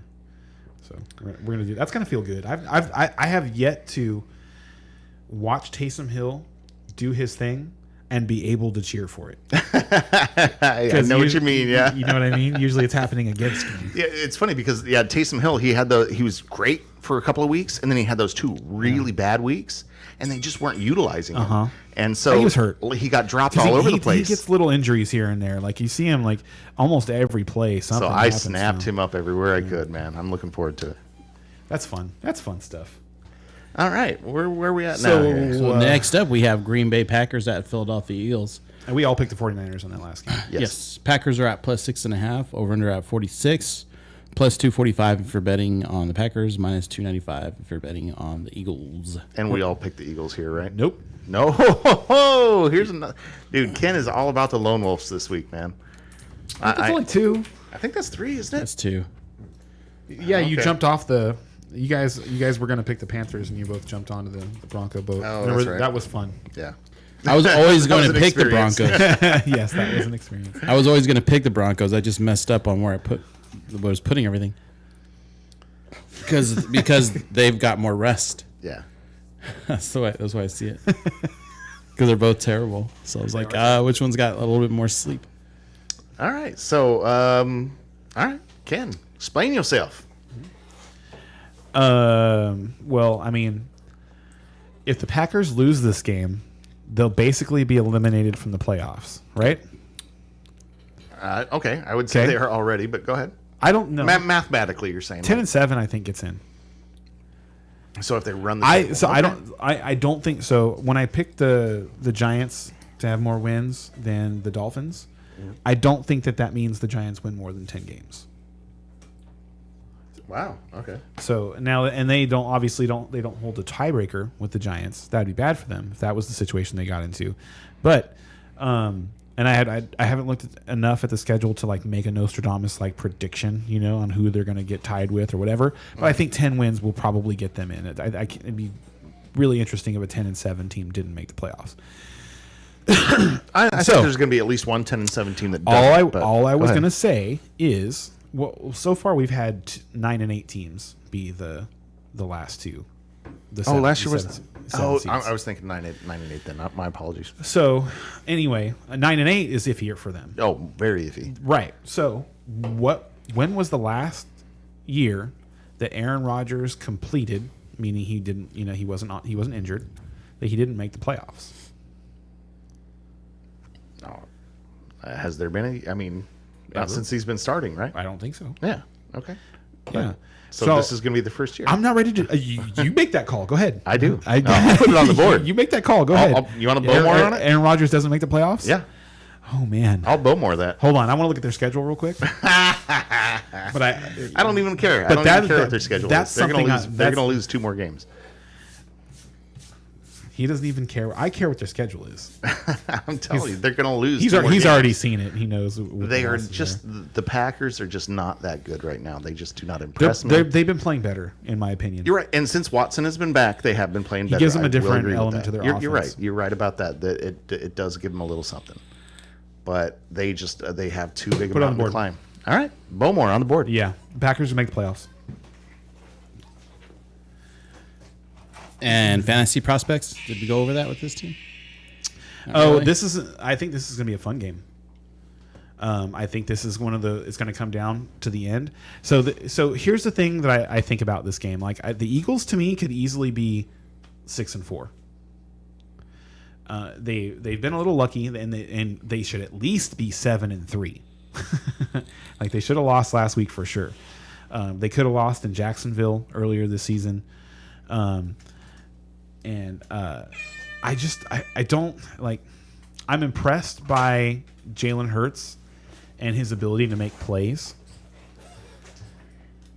But he still, it's really funny to me. He really reminds me of Donovan McNabb, because McNabb would just suck for three quarters, And then make some amazing plays. and then and it's like, where was that the whole game?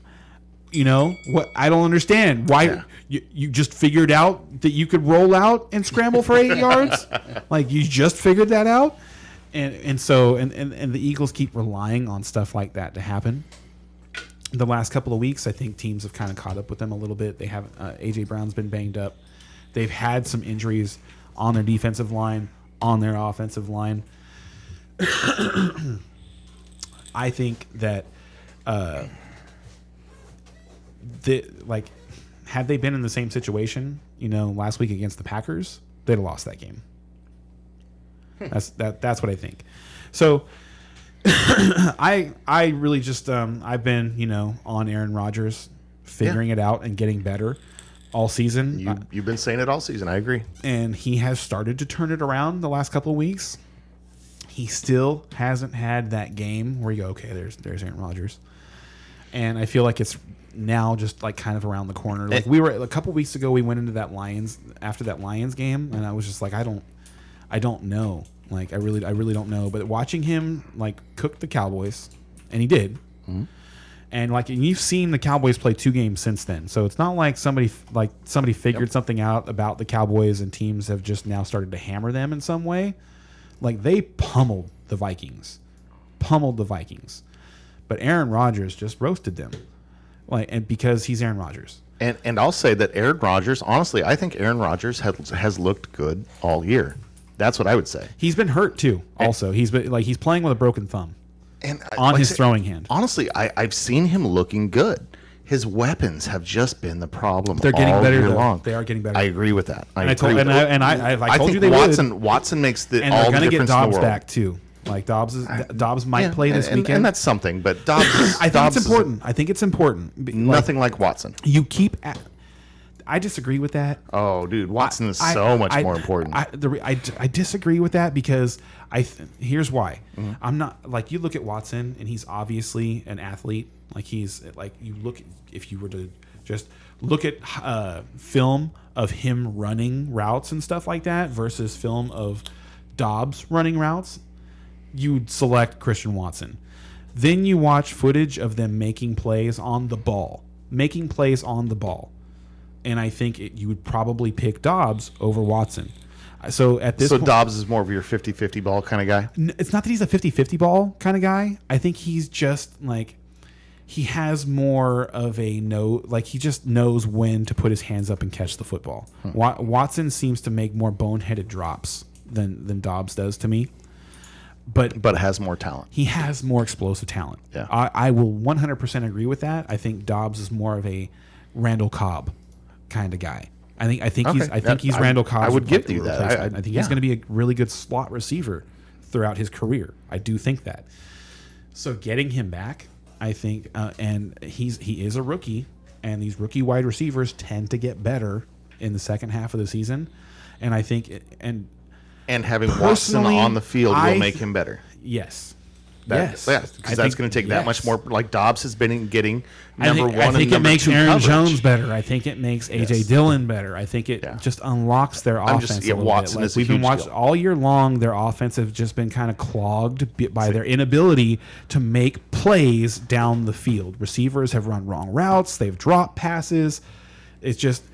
So that coming together, and the funny thing is, we kind of agree on all that. You just didn't think it was going to happen. I'm saying that they've got 6 games left, and they have to win them all. And I think they will. And I'm telling you, I don't think they can win them all. And they're probably going to win or lose 2. I think they might lose 1. If they go 4-2, that's good for them. And I think they might lose 1, but honestly, I'd be comfortable betting on them running the table.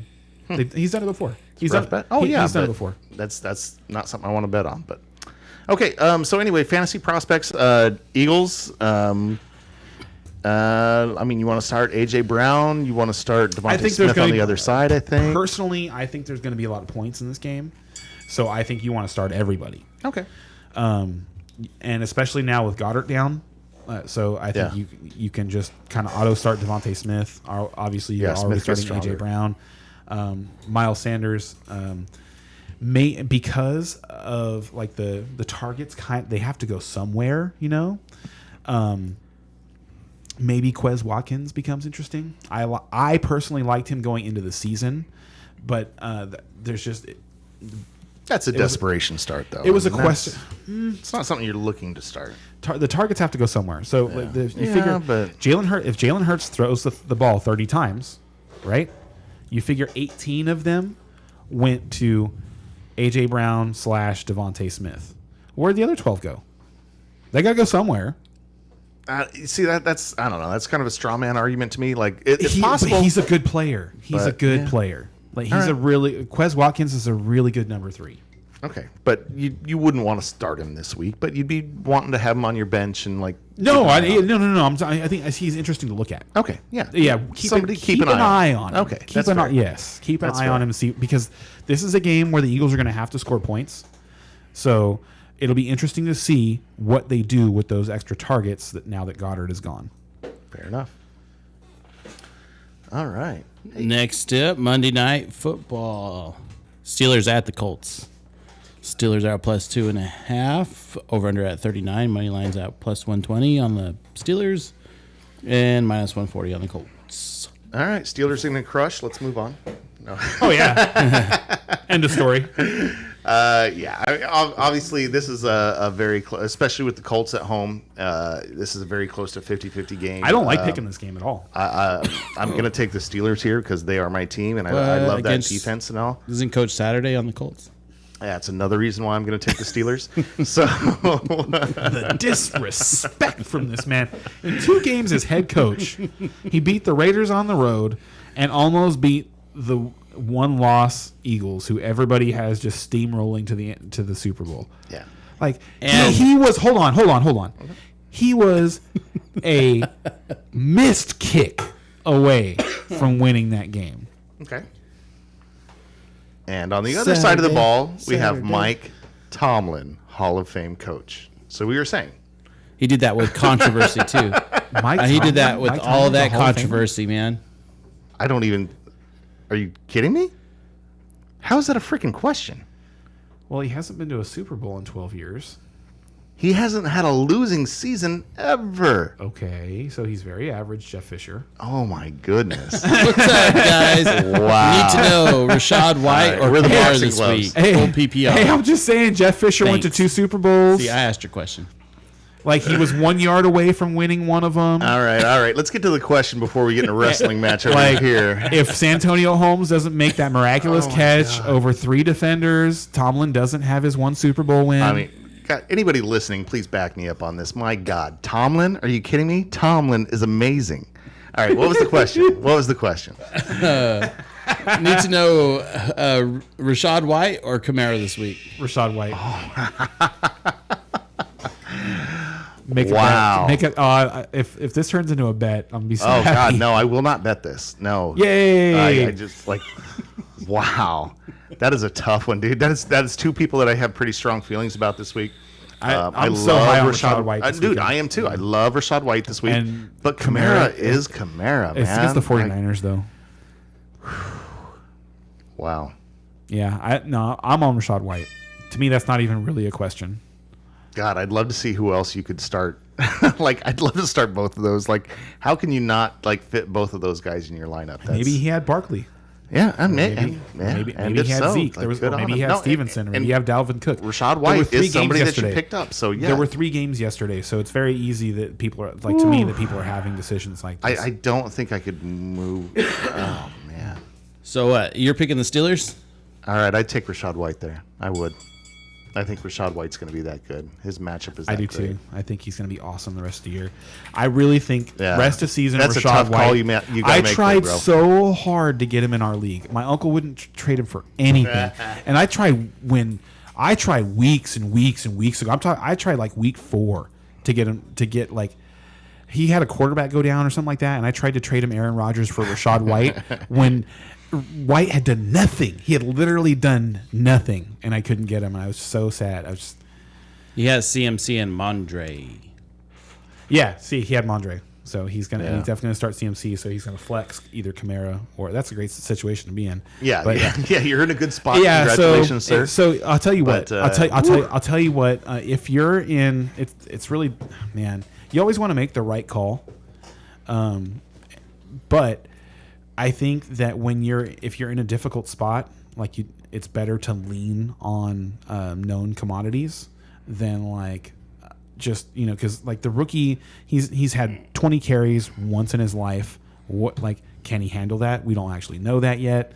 We expect him to have a really good game, but Kamara is just like He's Kamara, and Yeah. he's had kind of a bad month, so you kind of And expect, whenever you like, bench he's your a- superstars, he's you a- regret it. Like he's a powder keg, Yeah, so if you're in you need to win, I'd probably lean Kamara.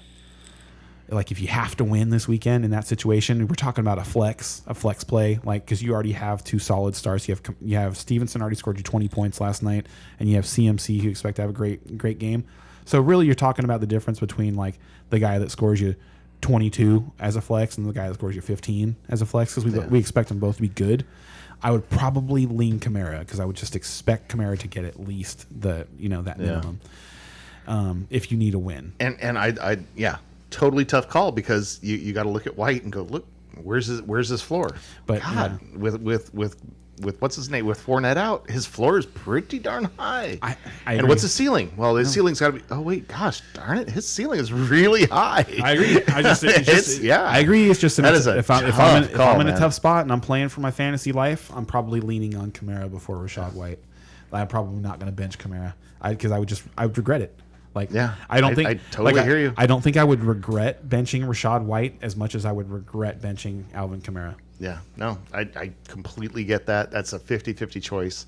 And just because the matchup is so sweet and the ceiling, or Now, the floor so is so high, If you're 8-3, White. you're 8-3, you're 9-2. Start Rashad White. Go for the glory, baby. Yeah, because your opponent will just see that you benched Alvin Kamara for Rashad White, and Head explodes. yeah, and when it was the right play, they'll just be that much more scared of you. That's true. That's true. I like it. All right. Do we have anything else over there? Nope. He's 6-5, third place, 12-man league. I would. Wow. It'd be hard for me to sit Kamara, dude. In that spot, it'd be really hard for me to sit Kamara. I really like Rashad White in the situation, but it'd be hard. Yeah. That's a really rough spot. I think I still take Rashad White there. I really do. It's just the floor just seems so high there, whereas Kamara against the Saints could have a lower floor. That's what it comes down to me. But that's great choice to be in. I think you're going to do great either way. Oh yeah. Yeah. I do. And so I took the Steelers. I got my lone wolf finally. Yes. And I got to do it on the Steelers on Monday night. That's beautiful. Hey, I didn't Love it. say I picked the Colts. I just, but the way you Oh. were talking, assumed you picked the Colts. I'm gonna take the Colts. Yes. Love it. Next up, we have the Bills at Patriots. Move right off of that one already. Are we done? That was it? There was nothing to talk about? Oh well. You guys went on about 3 rounds. Yeah, we did. Just real quick, you're starting Najee again. You can The start Muth. Pickens. Definitely starting the Muth. Definitely starting to move. Definitely starting the Muth. And on the Colts side, you're going to start Jonathan Taylor. Pittman. You're going to start Pittman, and you're probably going to start Campbell too. Paris Campbell. Yeah. Yeah. Yes. Agreed. So, anyway, Yeah, so- I like this. So, this is one of those games where I don't think it's like there's gonna be a ton of scoring, but there's a lot of really solid fantasy starts in this game. Yeah. And so that means that some of them are going to let you down. Just keep that in Deontay mind. Johnson. Yeah, we didn't mention No, we Deontay did not 'cause because you don't want to. you can start Deontay, but he's only going to be worth 10 points. Yep. So. All right, so Bills versus Patriots. So did you announce the line on this one? You know what? They don't have one.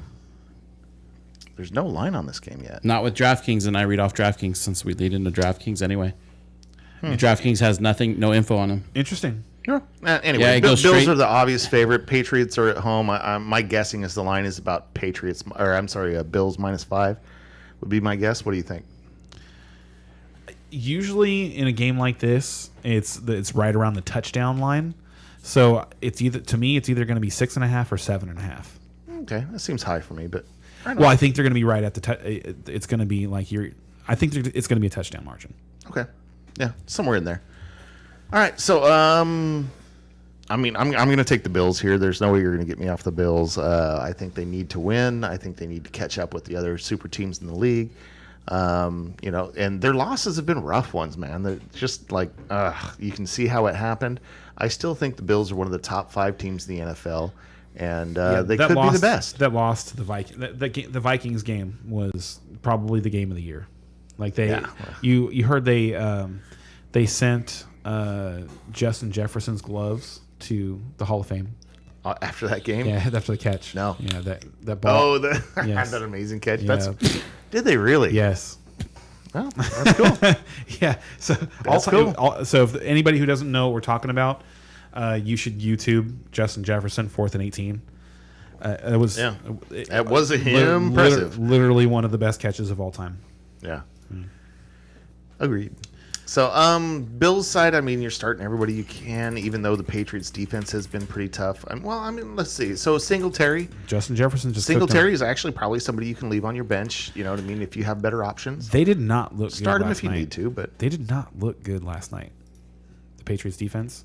okay, They looked like the Vikings basically did whatever they wanted to do, passing the ball last night. but they looked amazing the week before. So it's The Vikings. You're talking about the Vikings? no, I'm talking about the Patriots. No, the Vikings looked yeah, awful but the week before. But they were playing against the Jets the week before. Yeah. So I don't think the Bills are going to have a problem scoring in this game. I don't. Okay. Like I think it's you know what it's going to depend on weather because this is Oh, okay. Yeah. this is that December game between the Yeah, New Patriots. England, They should yeah. stop playing in December. These two teams. Or just have a freaking dome, but whatever. Well, neither of them are ever going to do that. And I actually think it's hard for them to do that because of the weather. It's more difficult to build a dome stadium that will survive the weather. They do it in Minnesota. It's a little different. Isn't it colder with more snow up there? It's the storms aren't as bad because they're farther inland. They get worse storms on the East Coast. Okay. The winds and stuff like that. I will take your word for it. Anyway,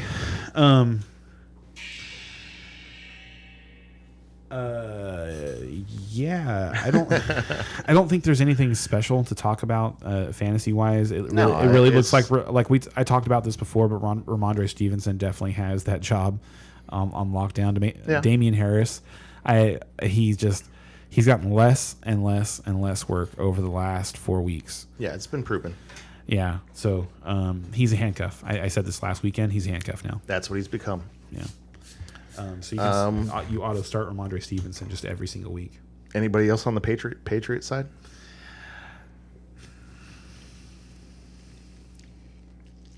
I mean, Jacoby Myers. I mean, I guess you kind of probably going to start him, but other than that, there's just nothing. No, fantasy wise, no. And on Buffalo side, so. I mean, you're starting the obvious ones. You're starting Diggs and Allen. And Allen, probably starting Gabe Davis. McKenzie had a great week last week. Yeah, but, you're starting Gabe Davis every week, but you know what you're getting. Yeah, you know, hit or miss. Yeah, you're going to get a game where he's 7 points or he's 25. The old Tyler Lockett. Yes, he's the new Tyler Lockett. Yes. There you go.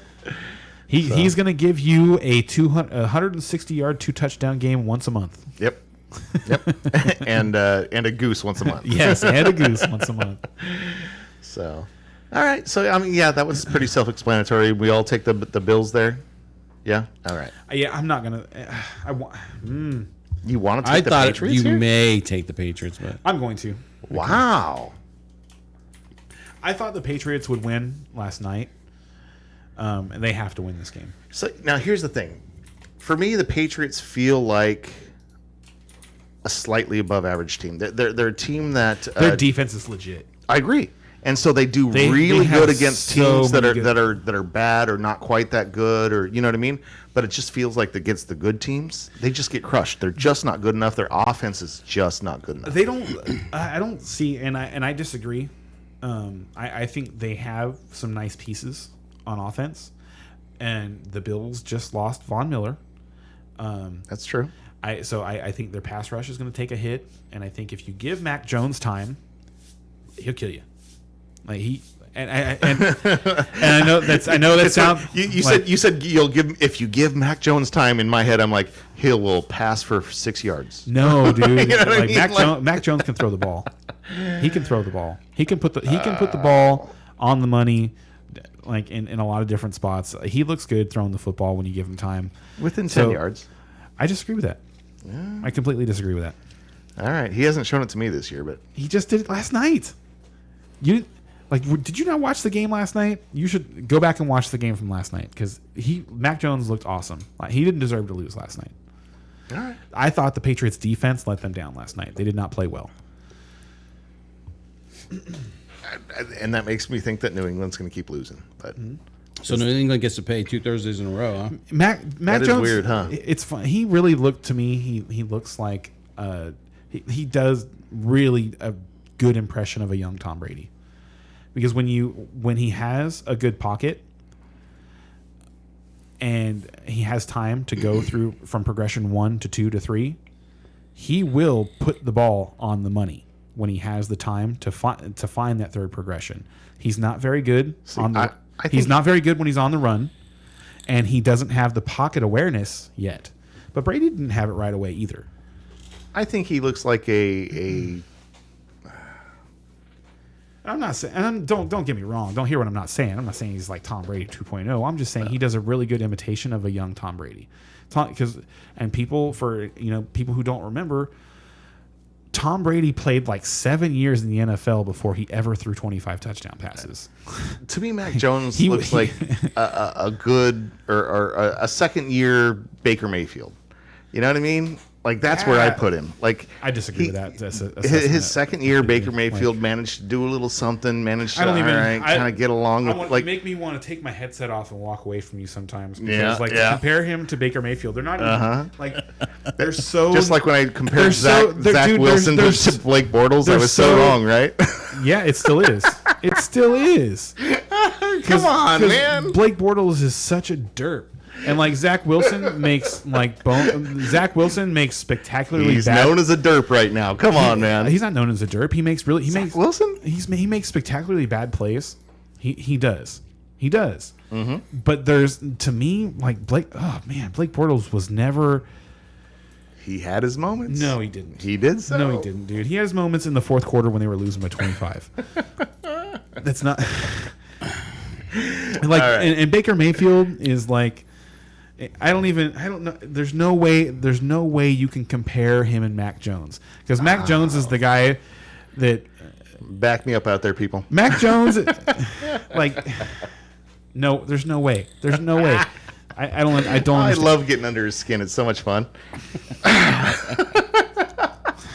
Let's move on to DraftKings. Baker Mayfield is so bad, dude. He's so bad. He's not that I bad. used I used Mayfield as an example on purpose, but I knew that would get you. I don't even like Mac Jones that much, but like, he's so much better than Baker Mayfield is, and like he looks so much more like a professional quarterback when he drops back in the pocket than Baker Mayfield does. Like that's crazy. I feel like you don't watch football. Oh my goodness! But yet I know you watch the Steelers games. Yeah. He said, but All right. Let's move on to DraftKings, and I got my am lineup pulled up excited already. about my cash lineup here. Yeah. Are you ready to go first? Yeah, I'll go first. All right. But doesn't somebody owe us a shot? Isn't that a thing? Yeah, I believe that's Brian. And yet, I am so glad I'm not driving tonight. here, Yeah. hold on, let me get you a Tremana. Oh, whoa. Let me. I don't want to mix tequilas now. Come on. While they're hooking Brian up with his loser shot of the week, Thank you. loser at DraftKings shot of the week. And I just want to point out that I lost by 1 point again. 1.5 points. Almost 1.5 points. Hey, that's like a whole catch. 4-8. Just brutal, So man. here Just we brutal. go with my cash lineup. At quarterback, I picked Geno Smith. For running back, Connor. Jay Wilson from Miami. T. Higgins from Cincinnati. Olave from New Orleans. Waddle from Miami. Jay Johnson from New Orleans at my tight end. And as my flex, Burks at Tennessee. And I picked the Titans defense. All right. Are you ready? You want to go next, or you want me to? Go ahead, I'll sneak it. All right. I will just say that my cash lineup, to me, it built itself this week. I'm going through the possible plays and the values and whatnot, and I kept going. Okay, well, I got to put that person in. I have to put that guy in. I have to put that guy in. And by the end, there's really only 2 positions I had to make choices on. I felt like. So what he's saying is he didn't make any actual decisions this week. Yep. It was all on autopilot because these picks were so amazing. So I'm sure I'll score under 100 again this week. All right. So starting off at quarterback, Joe Burrow. Son of a bitch, you really? Of course, dude. Like I told you, some of these picks were obvious. Like Joe Burrow. Yeah, I agree. No, I agree. Go ahead. The Tennessee, the defense is a pass funnel defense. Like they want Joe Burrow to throw, and guess what? With Mixon out, they want to throw this week. So there's going to be just a lot of passing yards involved. I do expect Derrick Henry to have a decent day on the other side. I think this is going to be a decently high scoring game here. All right, moving on. 10. Running back. This is where I'm just going to tell you. I went 3 running backs, and I think they're all just obvious. Like these are the 3 you just kind of have to play. You've got Kenneth Walker at 6,900, still underpriced, still overused. Like this guy is just like he's getting so much usage and looking so good while getting it. And he's going against Las Vegas, one of the worst defenses in the NFL. How can you not start Ken Walker? Then you've got Jeff Wilson Jr. in Miami. He's the only one getting the ball in the backfield this week, and he's going against the worst run defense in the NFL. I mean, my goodness, how could that not be an amazing day? And then down at flex, we've got Rachaad White that we were talking about earlier. Again, 31st. The Cleveland is a run funnel defense. They want you to run the ball. They're 31st in the league, and Rachaad White, like that's what he does is run up the gut. If he doesn't have 100 yards, I will be shocked. Going on to wide receiver, DeAndre Hopkins this week is who I spent up a little bit on, and a lot of the other options in Arizona are out. So it feels like they have to hyper target DeAndre Hopkins, and they like to do that anyway. So he just seems like a really safe play. McLaurin for Washington also seems like a very safe play versus Atlanta with Heineke throwing the ball. McLaurin, he's going to be solid as long as Heineke is back there. And then I've got Josh Palmer as my third wide receiver. We talked about it a little earlier with Arizona. They're really good against the number 1 wide receiver, and they tend to be really bad against the number 2. And this is that perfect situation where Josh Palmer has really been coming on lately. And if Allen is taking the main quarterback on the other side, I think Palmer could have a really good day. Tight end, Foster Moreau. He's the he's the replacement there in Las Vegas, but he's only 3,400, and he's going against the Seattle defense, which is the 31st best defense against the tight end. And I expect him to have a very good floor. If he doesn't get 5 catches and 60 yards, that just seems inconceivable to me. He's got to get at least that, and I think he has a real high probability of getting a touchdown there. And then the defense again seems obvious. The Chiefs going against the Rams. The Rams, they're starting their number 3 quarterback. He should have been number 2. Yeah, I'm just saying it. At 2,800, Kansas City is a must start to me. So that's my cash lineup, and I feel great about this one. So I'm sure it's going to suck. All right. Well, I mean, if it does, we'll have another close week because there's a lot. Because there's a lot of overlap. There's a lot of overlap here. All right. So quarterback, I also agree. $6,700. Joe Burrow is just an excellent play. Yep. Like just excellent. Like.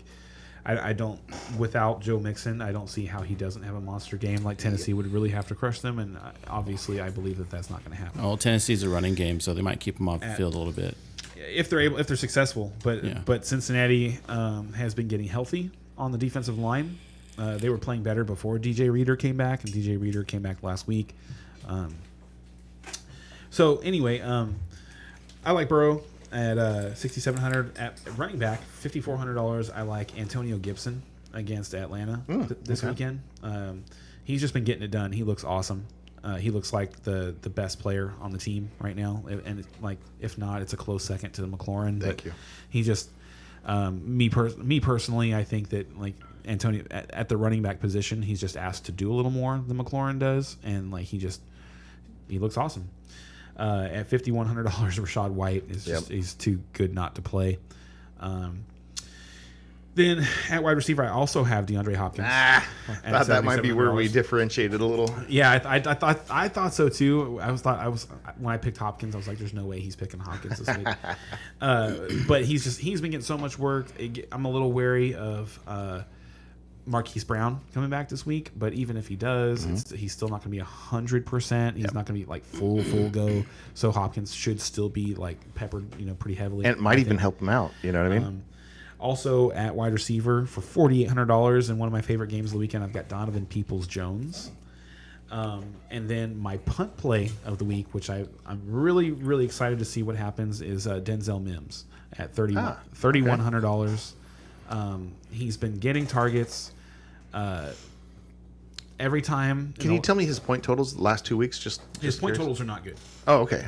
So it's the targets that you're going off of? Yeah, he had 6 targets in the last game. Let's Okay. see. It's targets in his last 2 games are 6 and 4.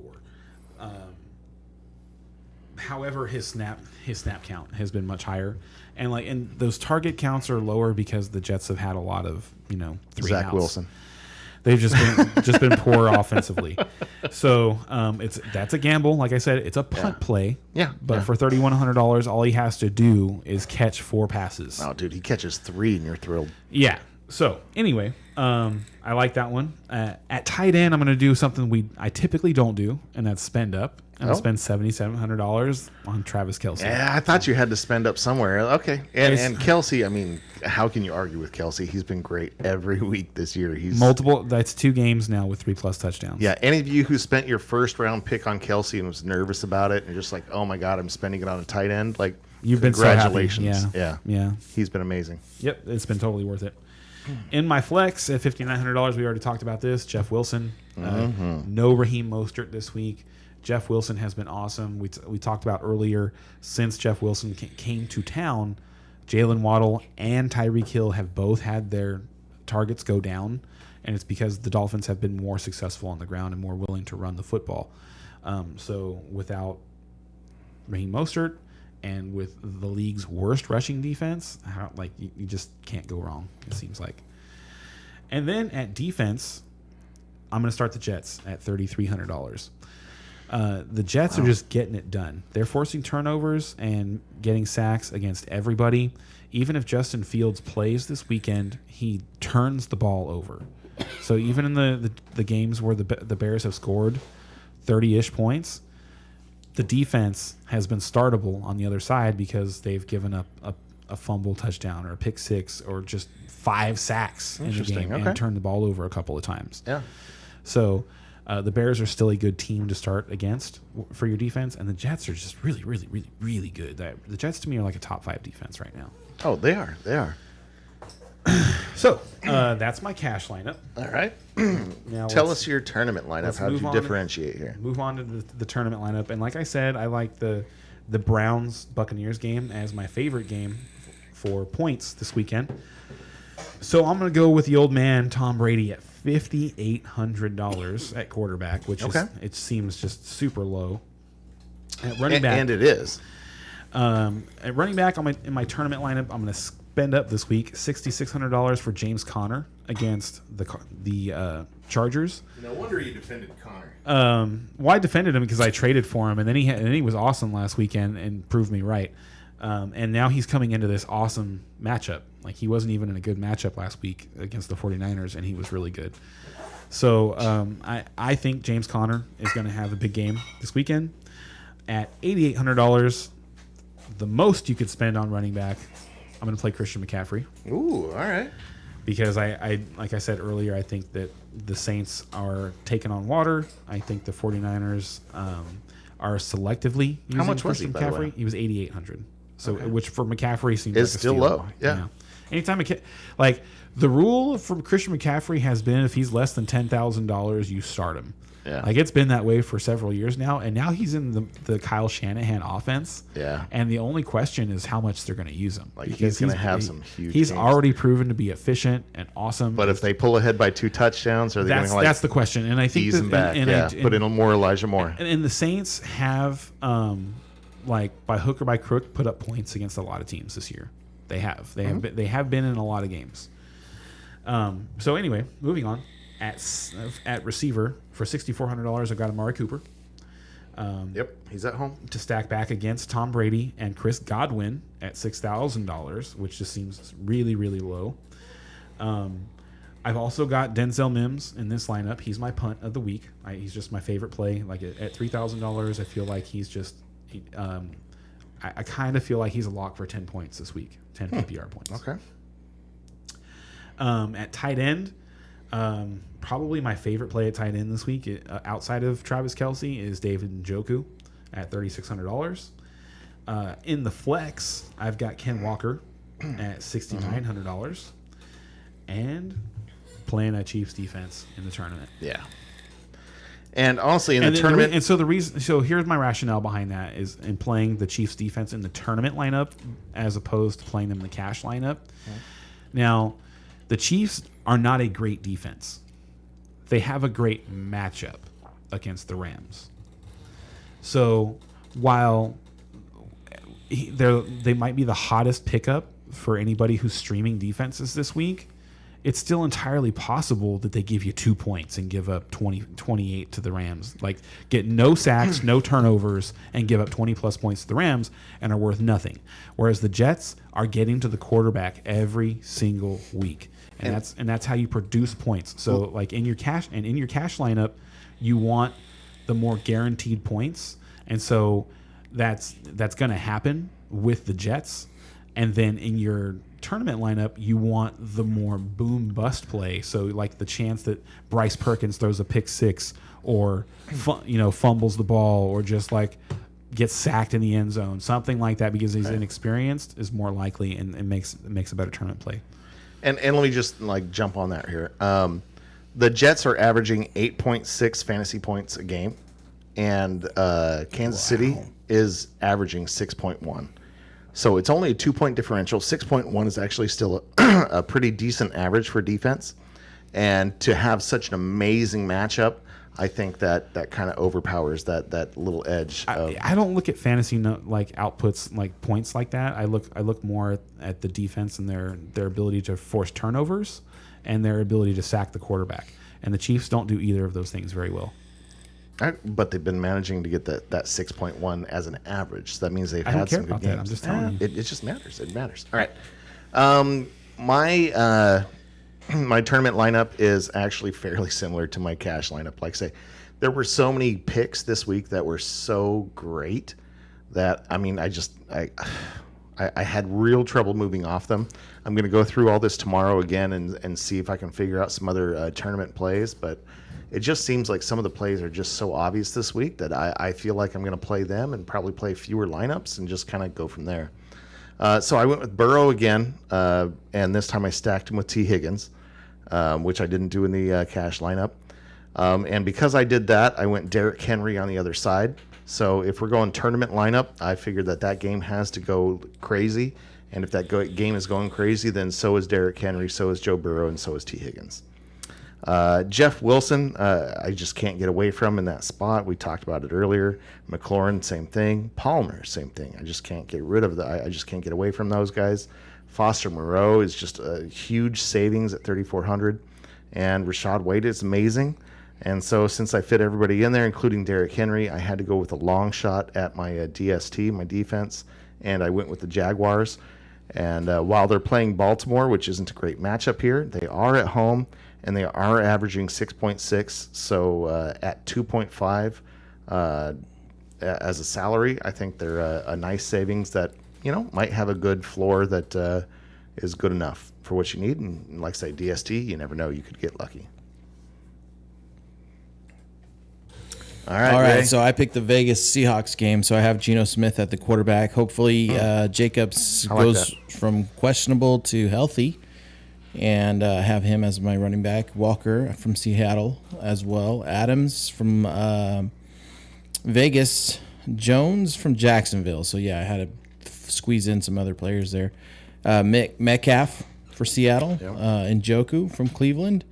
Everett as my flex from Chargers. And then super punt Texans. Ooh, that is a super punt. Dolphins, but you had to fit him in. Dolphins seems like a team that might play down. Not lately, but right on. And like I say, those tournament lineups, like you're just kind of like, to me, my tournament lineups are large field tournament lineups. So I really am trying to hit that genie in a bottle, trying to hit that amazing play that nobody else is thinking about. And if I happen to hit that along with some of the other core plays of the week, then there I am. Very good. One more thing I wanted to say about those defenses. The Jets have 11 interceptions this year. The Chiefs have 4. And the Jets have given up 50 less points than the Chiefs. Also, in fantasy scoring, the Jets have produced 5 or less fantasy points only 3 times this year. Actually, 7. They've produced 7 or less fantasy points only 3 times this year, and all 3 of those were in the first 3 weeks of the season. I feel like we have to go Kansas City versus Jets defense for a shot next week. Yeah! All right, I'm gonna put it on the board. I love it. Defense bet. You should too. You should too, because now you get to root on that Rams offense getting Brian a shot. You know, Perkins, the Rams have only scored 20 or more points, I think, 4 times this season. And Perkins was one of them. So, and he's just getting warmed up. So, is that it? That is it. We have hit every everything? button, answered every question. Just need to read your social media. All right, guys. I'm Ken Bailey. You can find me on Facebook. You can find me at Ken Against the Clock on Instagram or Mr. Goodbet on Twitter.